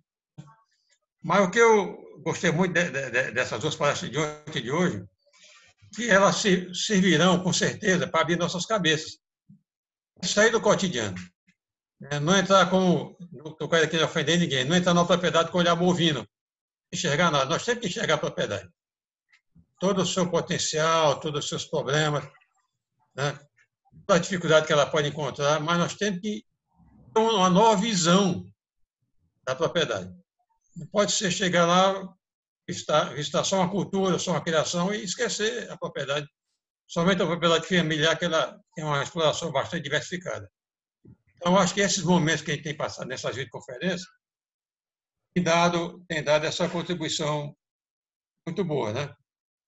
E para não me estender mais, eu gostaria que o professor Gregório falasse um pouco, eu sei que ele tem muita experiência lá no IFCE, falasse um pouco a experiência que ele tem lá com o Maasai, com a palma, com o sorgo também, ele deixou lá o boliviano com Ponta Negra, né? E outras maravilhas, né? Piricília, Moringa, etc. E esse pequeno comentário sobre o potencial dessas culturas. O que ele acha? Desculpa, estou ali pensando com outro assunto de outra palestra. Não, tranquilo. Assim, o que a gente tem, até trabalhando naquela área que a gente foi lá olhar, em parceria com o professor Magno, lá na UFC, né? A gente tem feito aqui uns projetos também na realidade, é um projeto de pesquisa, junto aqui o IFCE, a UFC e a Embrapa Caprinos, tá? E mais os colegas da Embrapa Semiárido. Na realidade, assim, uma equipe até grande da pesquisa. E dentro dessa pesquisa, a gente tem lá trabalhado, principalmente dentro dos modelos integrados, né? Dentro do modelo de produção, seguindo a linha do professor Ambrosio, dentro daquela filosofia de ralhamento e tal. Porém, assim, dando um enfoque mais empresarial. Empresarial no sentido, assim, de uma estruturação do sistema como uma unidade de produção. Tá certo? Ou seja, usar a base conceitual que o professor Ambrosio instituiu lá, e pegar aquele, por exemplo, ralhamento ou rebaixamento, apesar de a gente trabalhar mais com ralhamento, e fazer o ralhamento em faixa. Mas por que ralhamento em faixa? Porque quando a gente chegava, né, justamente na propriedade que ia falar sobre fazer esse tipo de intervenção, não vou fazer o ralhamento, que é uma técnica interessante, ela era toda manual. O cara fazia aquilo ali, né, na foice, no machado, aquela... E a gente vê, né, que na realidade hoje a mecanização é uma base, que a gente não pode deixar de imaginar o planejamento do negócio sem a mecanização. Tem que ter mecanização para poder até ter aquela produtividade, né? O produtor, ele junto com a família dele, conseguir tomar de conta da propriedade hoje em dia. Aí a gente vem trabalhando, né, dentro dos sistemas integrados, em faixa, e testando algumas culturas, né? A gente tem lá 3 capins que a gente vem trabalhando, capim Maasai, búfalo e corrente, palma, miúda e a orelha de elefante, o milheto, o sorgo, né, o milheto da Embrapa, o BRS 1501, o sorgo Ponta Negra, tá? Esse ano nós plantamos feijão, também no ILPF, estamos com a pornúncia, né? Eu pensei em colocar lá a mandioca, né? Até uma daquelas conversas que a gente teve, mas já por uma sugestão da Embrapa Semiárido, como a pornúncia é um cruzamento, né, da maniçoba com a mandioca, ela tem um vigor maior do que a mandioca, devido ao seu parente, né, a maniçoba, e nós plantamos lá. E estamos trabalhando na avaliação. Está no 5º ano desse material. Eu estou só esperando, vão sair 2 teses agora, de 2 alunos de doutorado orientados pelo Magno, que estão trabalhando com o sistema. Tá? E vai ter os dados. O bom é que nós vamos ter a publicação com os dados assim, de maneira bem consistente. O que está sendo feito hoje lá? A gente tem avaliado o potencial de produção de cada uma, né, comparando entre elas, e a gente já pode ter informações assim, que são bastante interessantes. Por exemplo, a palma, dentro das 2 variedades, miúda e orelha, a orelha está dando quase o dobro na orelha desses anos. Então, vem tendo maior produtividade. Os capins, o búfalo é disparado o mais produtivo. Segundo vem o Maasai, né, e o corrente em terceiro. O sorgo tem sido a cultura que tem causado mais variação, porque como é de plantio anual, o que a gente tem visto, quando você tem qualquer erro no sentido do plantio, demorou a plantar ou não conseguiu plantar na época certa, a gente tem tido um maior impacto negativo. Mas, de maneira geral, as culturas, se a gente não inventar, pegando aquelas culturas tradicionais e dando uma nova, talvez, assim, condução, forma de conduzir, talvez com mais essas tecnologias, a gente vai conseguir ter produtividade bastante interessante. O que é a produtividade que nós estamos falando? Quais seriam os níveis? A palma, orelha de elefante, tem sido a que mais produziu, teve a maior produtividade. Vocês têm ideia, lá na Chapada, ela tem dado em torno de 100 toneladas, 120 toneladas de massa verde por hectare ano. Tá? Isso equivale aí a dizer uma média de 12 a 15 toneladas de matéria seca por hectare ano. É muita produção. Muita. Não tem nenhuma outra cultura que, na condição de sequeiro, produza o mesmo. O búfalo, que seria o outro que está produzindo muito, o búfalo está produzindo em torno ali de 40 toneladas de silagem, o equivalente. Se eu botar matéria seca, ele daria 8, 10, então ainda fica abaixo. Ou seja, o que a gente tem visto? A palma, ela está se apresentando como uma cultura de alto potencial de fazer duas coisas. Aumentar a produtividade da propriedade, porque ela tem maior produção por área, e tem uma produção mais estável. Então, ela tem esses dois papéis, hoje eu vejo muito forte. Aumentar a oferta de comida e dar mais estabilidade à produção. O aspecto seria da palma. Voltando para os capins, a gente não recomenda também trabalhar só com um, até porque tem as manchas de solo, cada solo vai dizer um capim. E eu tenho que ter mais de um, para poder, o quê? No mínimo, eles não chegarem de uma vez. Porque, às vezes, a pessoa se empolga com o capim e planta só ele. Aí é aquele negócio do manejo. Quando chove, ele vem todo por igual. Dá o ponto de entrada do gato todo por igual. Aí você não tem muita eficiência. Então, você tem que ter o escalonamento, no caso dos usos, via a fenologia da planta. Então, tem que ter plantas de fenologias, assim, de ciclos diferentes. Então, os capins, os três são muito bons. O corrente, o búfalo e o maçai, sendo que o maçai, aí vem uma vantagem do maçai para nós aqui na região, nós no semiárido aqui, pelo menos do Ceará. O nosso solo, como ele é mais raso, né, e tem muitas vezes, pegou uma épocazinha de chuva melhor, ele já fica brejando, né, marejando, o maçai aguenta isso, o búfalo não aguenta. Tá? Então é a característica do búfalo, né, de que ele não produz bem nos anos que chove muito, dependendo do solo. Se o solo encharcar, o búfalo para. Já o maçai vai bem. Então, aquelas áreas de baixada, aí vem aquela alocação. O que é que a gente tem visto? Quando eu pego aquelas áreas mais de baixada, que tem risco de encharcamento, tá com o maçai. Quando é aquelas áreas de encosta, que tem mais inclinação, bota o corrente, porque ele é estolonífero, ele é cespitoso na realidade. Ele fecha mais, protege o solo. E naquelas chapadas, zona mais plana, de solo mais profundo, o búfalo. Então, seria o uso. Eu tenho usado o capim sempre nessa situação. Ah, e uma lagoa. Aí não tem como fugir, não. É a lagoa, só tem 2 capins. É aquela braquiáriazinha que nós temos, né? A braquiária d'água, lá, aquela de planta, e o capim, o canarana, que hoje está muito aí, alguma região chama Maranhão, né? Outras se chamam o Paulistinha.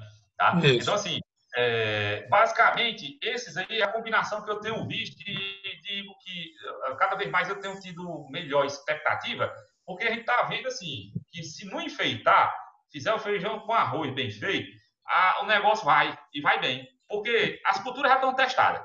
A gente fica vendo, no tempo que eu saí daqui da Emater, fui para o Centec lá no Quixaramubim. E eu sempre gostei de conversar com os produtores mais experientes. Eu digo, rapaz, eu gosto de conversar com quem já fez, que eu ganho tempo. Eu vou ficar conversando com o mais novo que não tem nada para dizer, eu vou perguntar quem já fez. Se já me diz logo, eu já vou fazer o a mais, né? E a palma, por coincidência, isso foi uma coisa que me surpreendeu, que eu não sabia, né? A Sudene, na década de 60, 70, incentivou muito o plantio de palma no Sertão Central. E teve muita palma, tá? E eu fui perguntando o que é que tinha desaparecido, e perguntando com um e com o outro. E eu disse, rapaz, na realidade, o que a gente tem visto, a grande gargalo foi não ter se preparado para a seca. Quando chegava o ano da seca, o cara desesperava e não tinha se preparado. E a cultura acabava morrendo, porque no aperto só estava erugado dentro. Tá? Então, esse aspecto de planejamento, para se preparar, é fundamental, eu tenho que ter. E pegar aquelas culturas que eu digo, ó, a única cultura nova que nós temos trabalhado lá no sistema é o maçai, porque já tem 10 anos de teste. O restante é tudo aquilo que a técnica já trabalhou aqui no Nordeste. Os capins são os mesmos, as plantas são as mesmas. A única coisa que eu tenho para dizer é que a gente só precisa fazer um modelo de condução um pouco mais refinado hoje. Mas não precisa dizer assim, eu vou botar o capim biais, vou atrás do outro capim. Não, pega aquele capim que você já tem testado. É uma grande vantagem para o semiárido. O semiárido, como tem a variação, eu tenho que saber como é que a cultura vai se comportar diante dessa variação. Quando vem uma seca, como é que ele se comporta? Quando vem uma chuva muito grande, como é que se comporta? E nós já temos esse teste. Qual? As culturas que são tradicionais. Nós já sabemos. Então, para que eu vou inventar? eu vou pegar aquelas que eu já sei que se vier a seca ela escapa, se vier uma chuva grande ela escapa, e eu vou dar um tratamento nela melhor. Pronto, seria isso assim a coisa que a gente tem feito. Aí, assim, tem algumas como a pornunça, ou qualquer uma outra, que a gente tá, aí já seria assim, aquelas coisas para a gente tentar trazer uma coisa mais nova, né?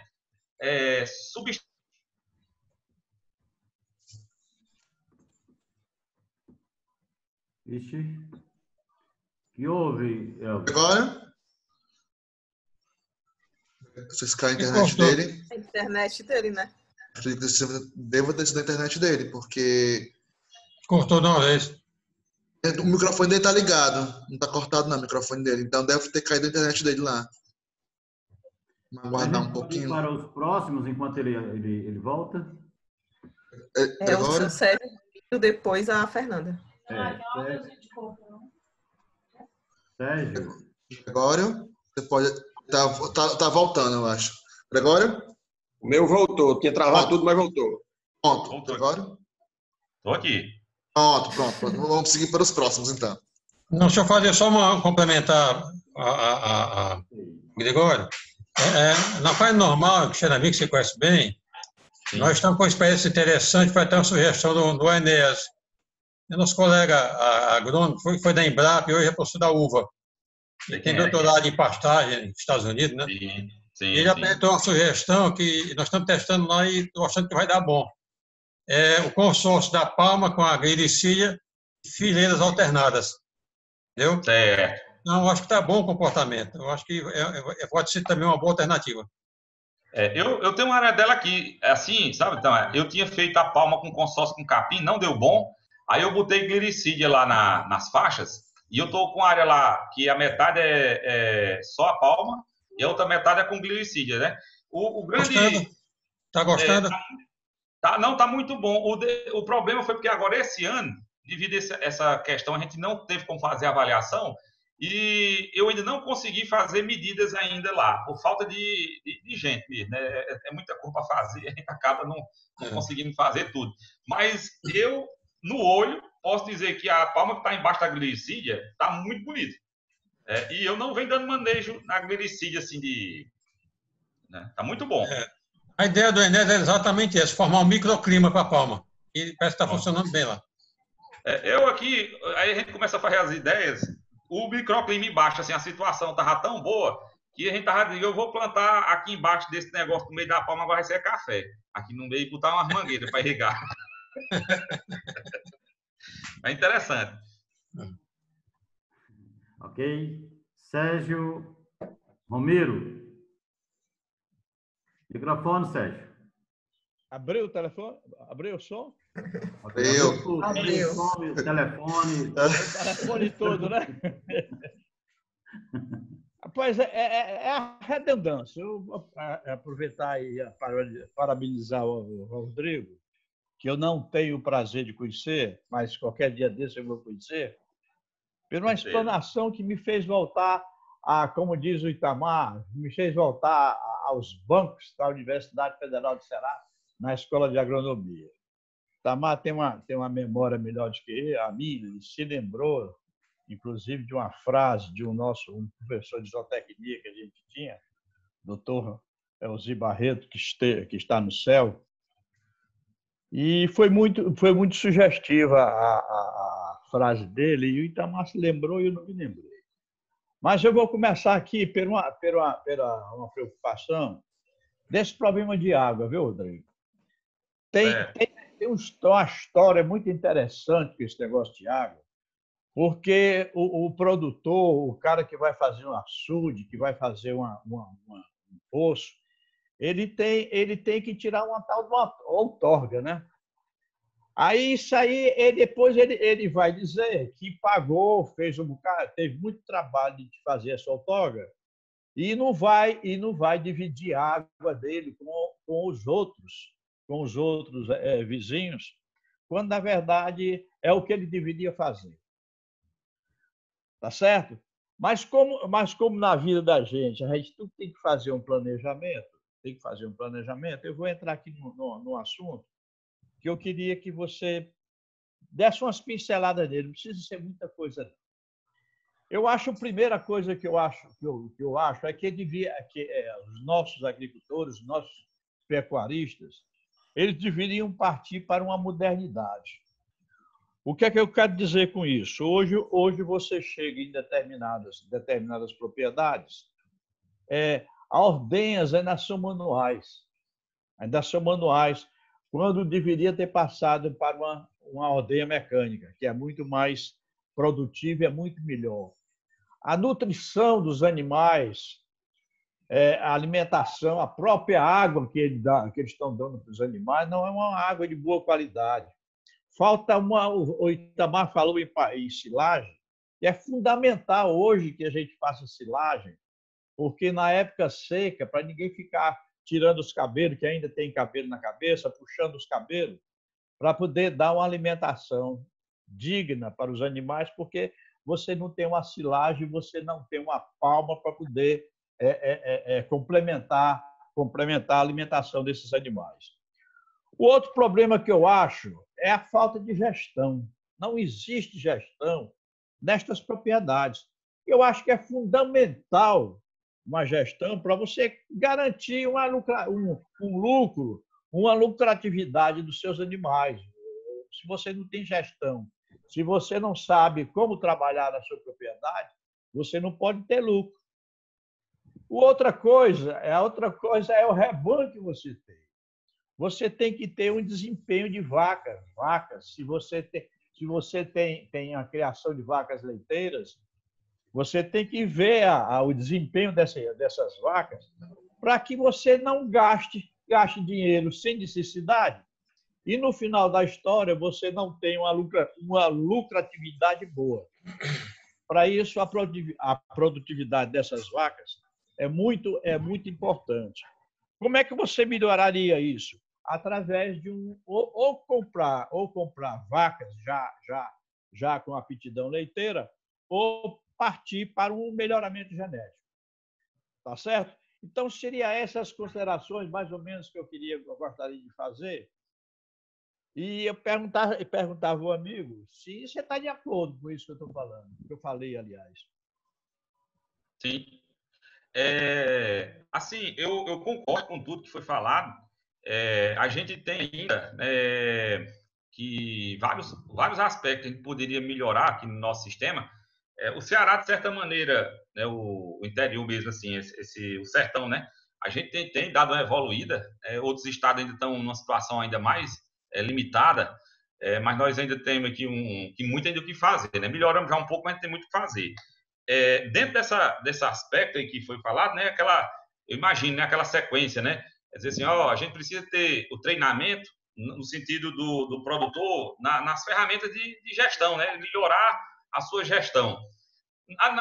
Automaticamente, quando a gente fala em melhorar a gestão, ele tem que ter feito, né, ou vai fazer um planejamento. Ontem a gente estava conversando e a gente dizendo assim, eu sinto muita falta, de maneira geral, num planejamento, no sentido assim, você está numa propriedade e nós ficamos meio que trabalhando por pontos meio que soltos.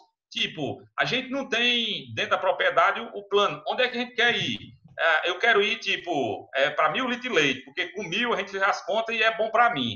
Pronto, a gente tem que ter instituído onde é que eu quero chegar. Então, eu penso, a gestão, né, o estabelecimento da gestão, passa por essa definição de qual é o tipo de sistema e automaticamente aí vem o caminho voltando, assim, no sentido de que, para poder chegar ali, eu tenho que aumentar a produtividade. Aí, vamos lá, aumentar a produtividade, qual é o meu gargalo? Eu tiro leite na mão. Bom, a gente já sabe uma coisa. Tirar leite da mão, a relação de litro de leite por homem fica em torno ali de 100, 150 litros de leite para cada funcionário.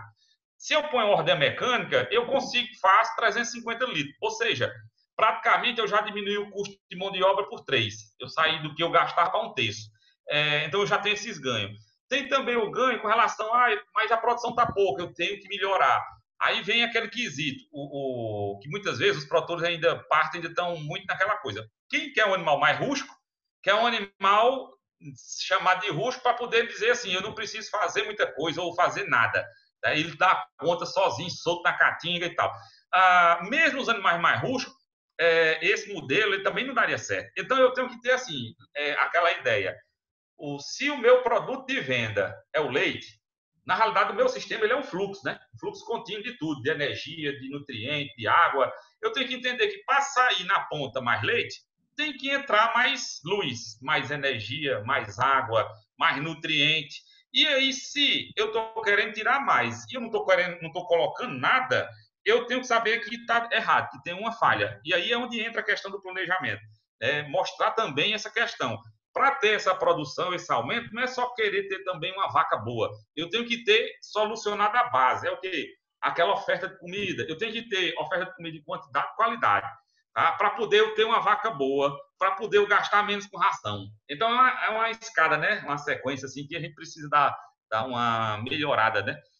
Muitas vezes o produtor, quando se depara com uma situação dessa, vou aumentar, aí vai fazer o quê? Comprar uma vaca, né, de mais alta produção, né? Só que ele não fez a base, ele não preparou o sistema para receber aquele animal. Aí o animal entra e não dá aquela resposta que ele queria. Ele se engana totalmente com o animal, né? Ele não está adaptado.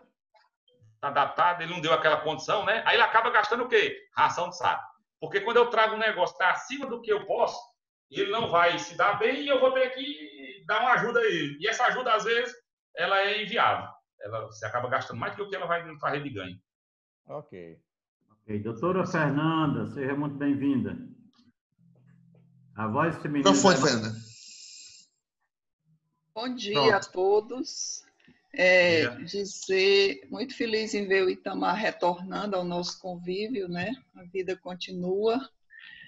E, assim, muito feliz também com a palestra do professor Rodrigo Gregório e de todos os conhecimentos que ele nos trouxe aqui.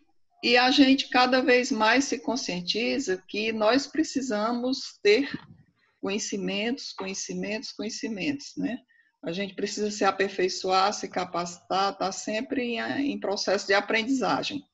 Mas é muito importante também saber que nós temos que buscar essas parcerias como a do IFCE, né? Buscar a academia, buscar os centros de ensino, isso é muito salutar. Mas, assim, voltando à palestra muito boa do Gregório, eu gostaria de ressaltar 2 pontos, mais na minha área social, que ele colocou aqui na sua fala, né, e nos seus slides. Primeiro, planejamento é fundamental para tudo na vida, né? Mas, assim, a gente tem que perguntar ao agricultor o que é que ele quer desenvolver. Eu acho que esse é o ponto de partida, porque a propriedade é dele, né? E é ele quem vai desenvolver e tocar essa atividade. Então, ele foi muito feliz quando colocou perguntar o que é que o agricultor, qual é a afinidade dele, né? Às vezes tem todo um processo de história de vida e que geralmente ele diz que é a que dá mais resultados econômicos, lógico, né? Vivemos numa sociedade capitalista. Mas, assim, antes da propriedade, antes do solo, da terra, das plantas, tem o homem, né? E o homem é esse agricultor, que é ele que vai desenvolver essas atividades com sucessos, insucessos, com tudo isso. E mais na frente, né, ele fala, só ressaltando aqui, as condições econômicas e sociais da família, que tem que ter toda uma discussão, qual é a renda mínima necessária, e por aí vai muitas outras questões. Mas aí ele coloca quais são os objetivos da família, qual é a interação dessa família com esse negócio, quais são os sonhos da família, né? Então, assim, trabalhar nessa visão sistêmica com a família, conhecer a propriedade, fazer na nossa abordagem metodológica que a gente chama de caminhada transversal, e nessa visão sistêmica também, né? Ele focou muito na questão da produção leiteira, mas, assim, a propriedade tem outras atividades que, na agricultura familiar, elas são muito salutares por conta da diversidade da agricultura familiar. Às vezes ele tem um rebanho pequeno e que ele explora outras culturas. Mas é muito interessante que ele possa fazer essa exploração com tecnologia, com conhecimento e principalmente com o acompanhamento da assistência técnica e extensão rural, né? E só para finalizar, eu gostaria aqui também de ressaltar e parabenizar esse trio aí da TI, o Elvis, a Janaína e o Odair, que tem nos dado um suporte maravilhoso nesse período de pandemia. Eles sempre nos davam, né, antes da pandemia, mas agora estão dando um show, viu? Um abraço e um beijo para vocês. Pronto, é muito interessante, né, esses pontos. E a gente tem conversado muito, que muitas vezes o que tem faltado é a extensão, né? A gente só fala de assistência técnica e aquela busca ali pelo resultado mais rápido, que, claro, tem situações que é plenamente possível, mas boa parte dos nossos problemas, eles não estão naquela falta da tecnologia. A gente está, ou pelo menos assim, daquela técnica do ponto de vista de ter acesso. Eu sempre costumo brincar com os colegas, dizendo, rapaz, ó, quando eu cheguei aqui na Emater, em Limoeiro, né, eu vendo lá na biblioteca, lendo os livros, livros que, eu diria, a gente estava lá estudando lá na pós, aquela coisa, o conhecimento estava ali. É verdade que muitas vezes a gente não entende o porquê que o produtor que estava aqui recebendo, ou pelo menos estava ali do lado, não foi. Aí vem a questão do papel da extensão, né?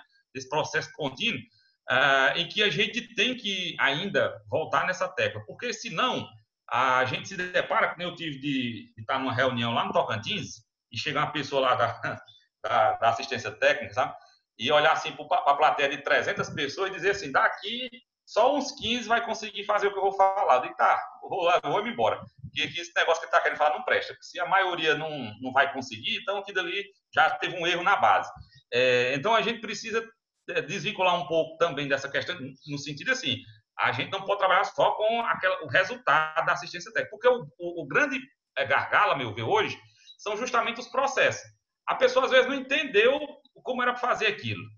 Você falou, e eu estou aqui no dia a dia vendo isso. Às vezes, eu tive, semana passada, levei umas bisnagas para mamito na vaca. Eram duas situações. Uma que era para secar a vaca e a outra que era para uma que estava ainda dando leite e tinha que dar o medicamento. Eu falei, vim embora. Quando eu voltei no outro dia, a pessoa pegou e fez o quê? Aplicou o que era para aplicar daqui a 4 dias e não tinha botado o que era para botar naquele dia. Eu digo, não entendeu o que eu tinha falado. Tá certo? Porque, às vezes, pela forma, pela rapidez. Então, essa questão ainda precisa ser trabalhada. Se não, é só questão de tempo a gente dizer assim, vai ficar só os 15 daqueles 300. Porque aí é o que realmente pegou mais rápido. O restante, se não tomar o cuidado, ele pode sair. É por isso que a gente sempre fala, perguntar, ter essa atenção para o aspecto da conversa, né? Do contrário, eu não vejo como ir, né? Apesar que hoje eu estou muito satisfeito vendo assim, a gente tem visto muita gente nova, neto principalmente, neto dos produtores que estão voltando para tomar de conta, pensando no negócio. Semana passada eu estive conversando com um rapaz, que ele é advogado, mas lá do Quixadá, e agora está voltando para tomar de conta da propriedade, que era do avô, que ele dizia, não, eu cresci vindo para cá passar final de semana, mas agora eu quero gerir a fazenda de maneira eficiente. Eu gosto, eu estou aqui porque eu gosto, mas eu não quero brincadeira, eu quero fazer um negócio de maneira assim, eficiente. É isso que a gente precisa evoluir, né? Professor, mais uma pergunta aí na tela, viu? Estou vendo aqui. Projeto Sertanejo. O Projeto Sertanejo, eu conheci na Emater, na realidade, conversando, né? Às vezes com o Wanda, a gente aqui e tal, e falando das ideias, né? Mas, não, mas isso já, de certa maneira, já existiu um momento em que foi pensado, coisa desse tipo. Por isso que eu falei lá no começo de que muitas vezes nós não vamos inventar nada. Né? Eu depois que eu comecei a ver essas coisas, foi que eu comecei a trabalhar e dizer assim, no resgate. Eu não vou mais inventar nada. Eu vou perguntar aos mais velhos o que é que já fizeram, o que foi que já aprenderam, para a gente poder dizer assim, é daqui para frente. Então, não é trazer nada de novo. O Projeto Sertanejo eu não conheço ele detalhadamente. Muitas vezes foi só em conversa com um colega que participou, que falou. Não tenho conhecimento, eu não li o projeto, né? Eu somente conversei com colegas sobre isso. E achei, né, pelo pouco que eu conheci, muito interessante. Ou seja, o que nós estamos falando aqui hoje, boa parte é o que está lá. A gente não conseguiu, foi talvez devido, talvez secas. Só assim, um relato de um trabalho que eu peguei depois que eu comecei a tentar entender por que muitas vezes aquela técnica não tinha, né, se consolidado, ou pelo menos a minha ideia que não tinha, eu fui atrás de dar uma revisada e tinha um trabalho do IPES, o Instituto, né, de Pesquisa, de Planejamento, não lembro exato, mas do IPES, em que ele falava da relação, o trabalho relação da economia cearense.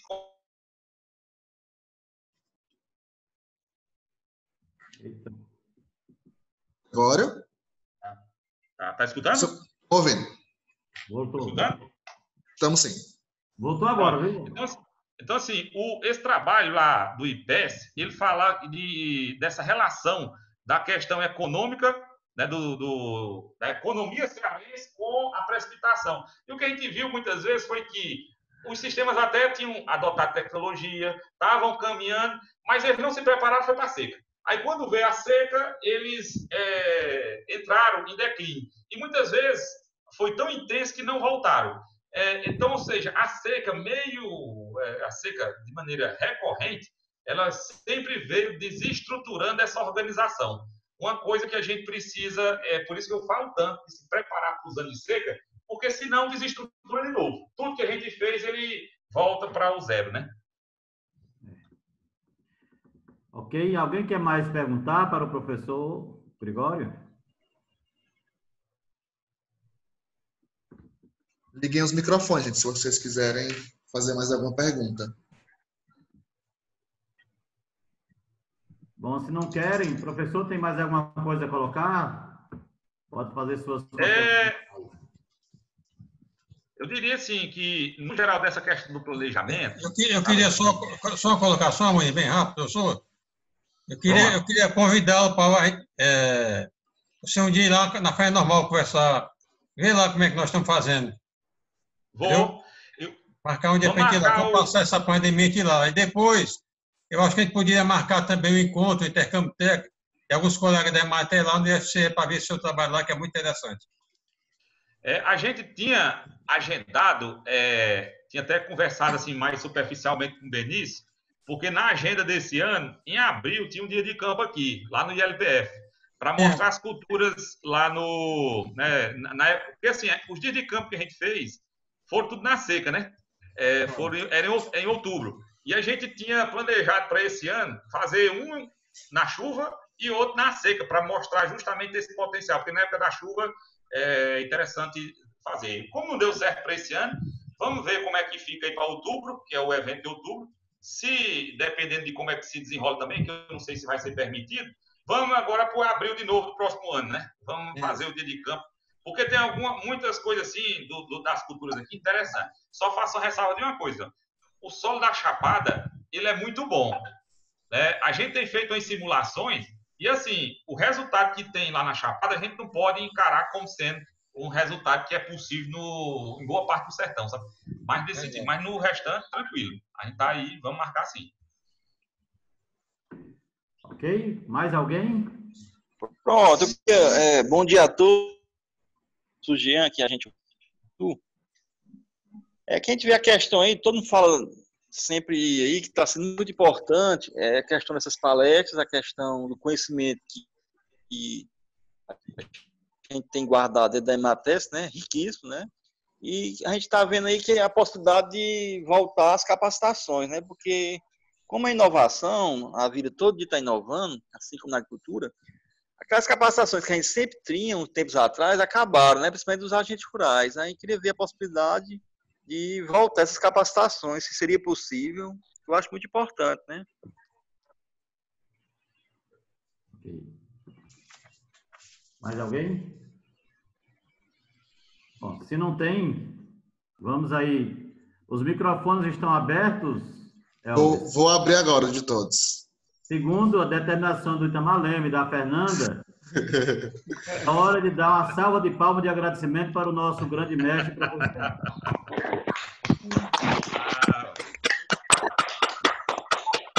Muito obrigado pela sua grande contribuição. Nessa tua apresentação, mostra que conhece bem a diversidade no estado das propriedades. Cada uma propriedade é um planejamento que requer conhecemos bem ela, porque os solos, as manchas são diferenciadas, o trabalho também são. Claro que nós também temos que reconhecer que ainda temos poucos implementos que ajudam o homem no campo, né? Ainda tem muita coisa que precisa se aproximar, principalmente os pequenos agricultores, como colocou a Fernanda. mas é preciso que a gente inclua na nossa vida o planejamento para ter melhor índice de produtividade, com menor esforço. Enquanto não fizermos isso, vai diminuir muito a participação do homem no campo. Vai até morar mais gente no campo, mas vai ficar menos gente trabalhando no campo. E aí eu acho que é um desafio grande que nós temos e não podemos cobrar deles aqueles que eles não podem fazer, porque o braço, a força do braço, ele cansa, né? Cansa pelo dia de trabalho e cansa pelos anos de vida também, né? Sim. E a nossa juventude talvez tenha aí como um grande desafio retornar às propriedades. E nós vimos isso, mas o doutor Itamar, lá no Rio Grande do Sul, na Expo Inter, quantos netos estão voltando às pequenas propriedades para dar continuidade com mais tecnologia nas propriedades dos seus avós, dos seus pais. Eu acho que essa é uma tendência e nós temos que estar muito claro disso. Em muitos lugares onde tem avanço, nós percebemos que os jovens tomaram a frente. Não é só, e atenção, não é só entre os pequenos agricultores, é entre os grandes fazendeiros. Claro.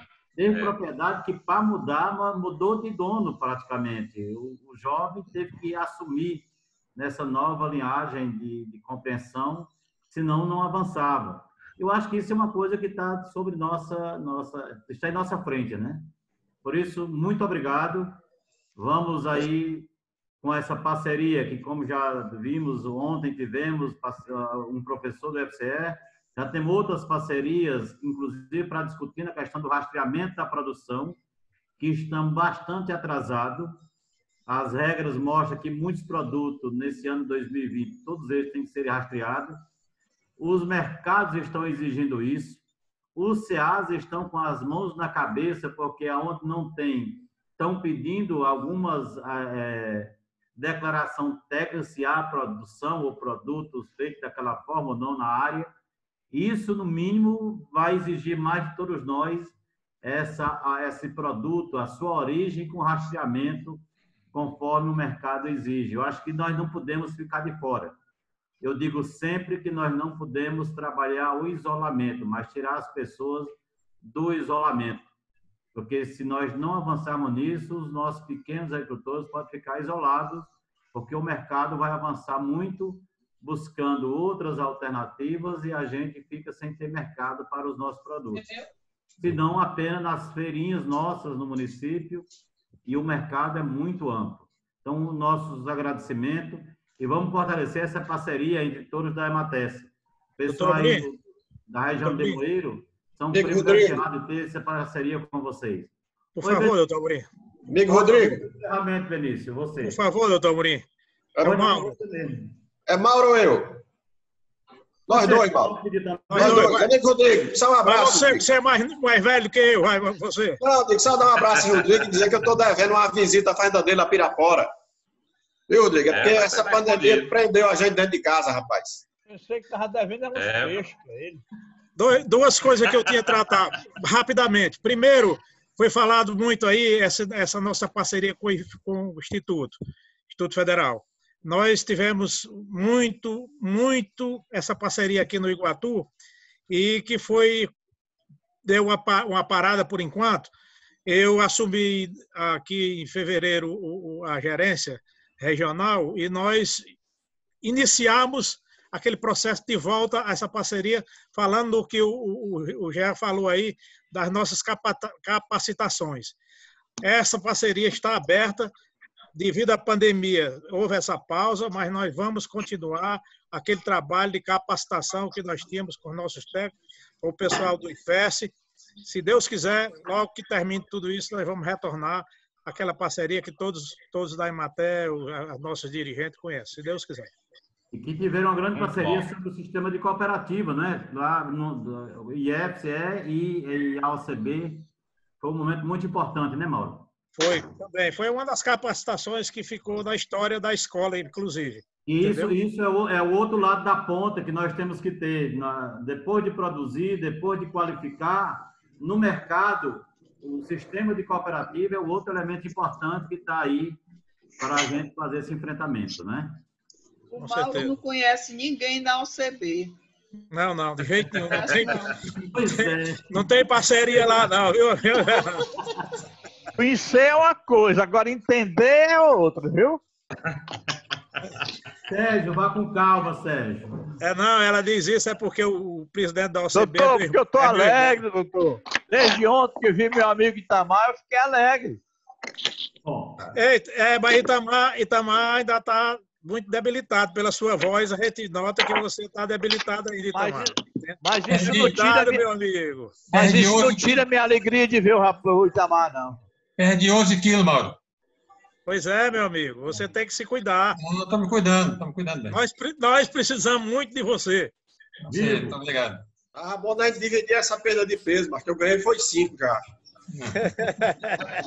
Bom, Beninho, isso aí é diferente. Comendo peixe todo dia, rapaz. Camarão. Então ele tá comendo pó de alheira, não? Camarão e peixe, né?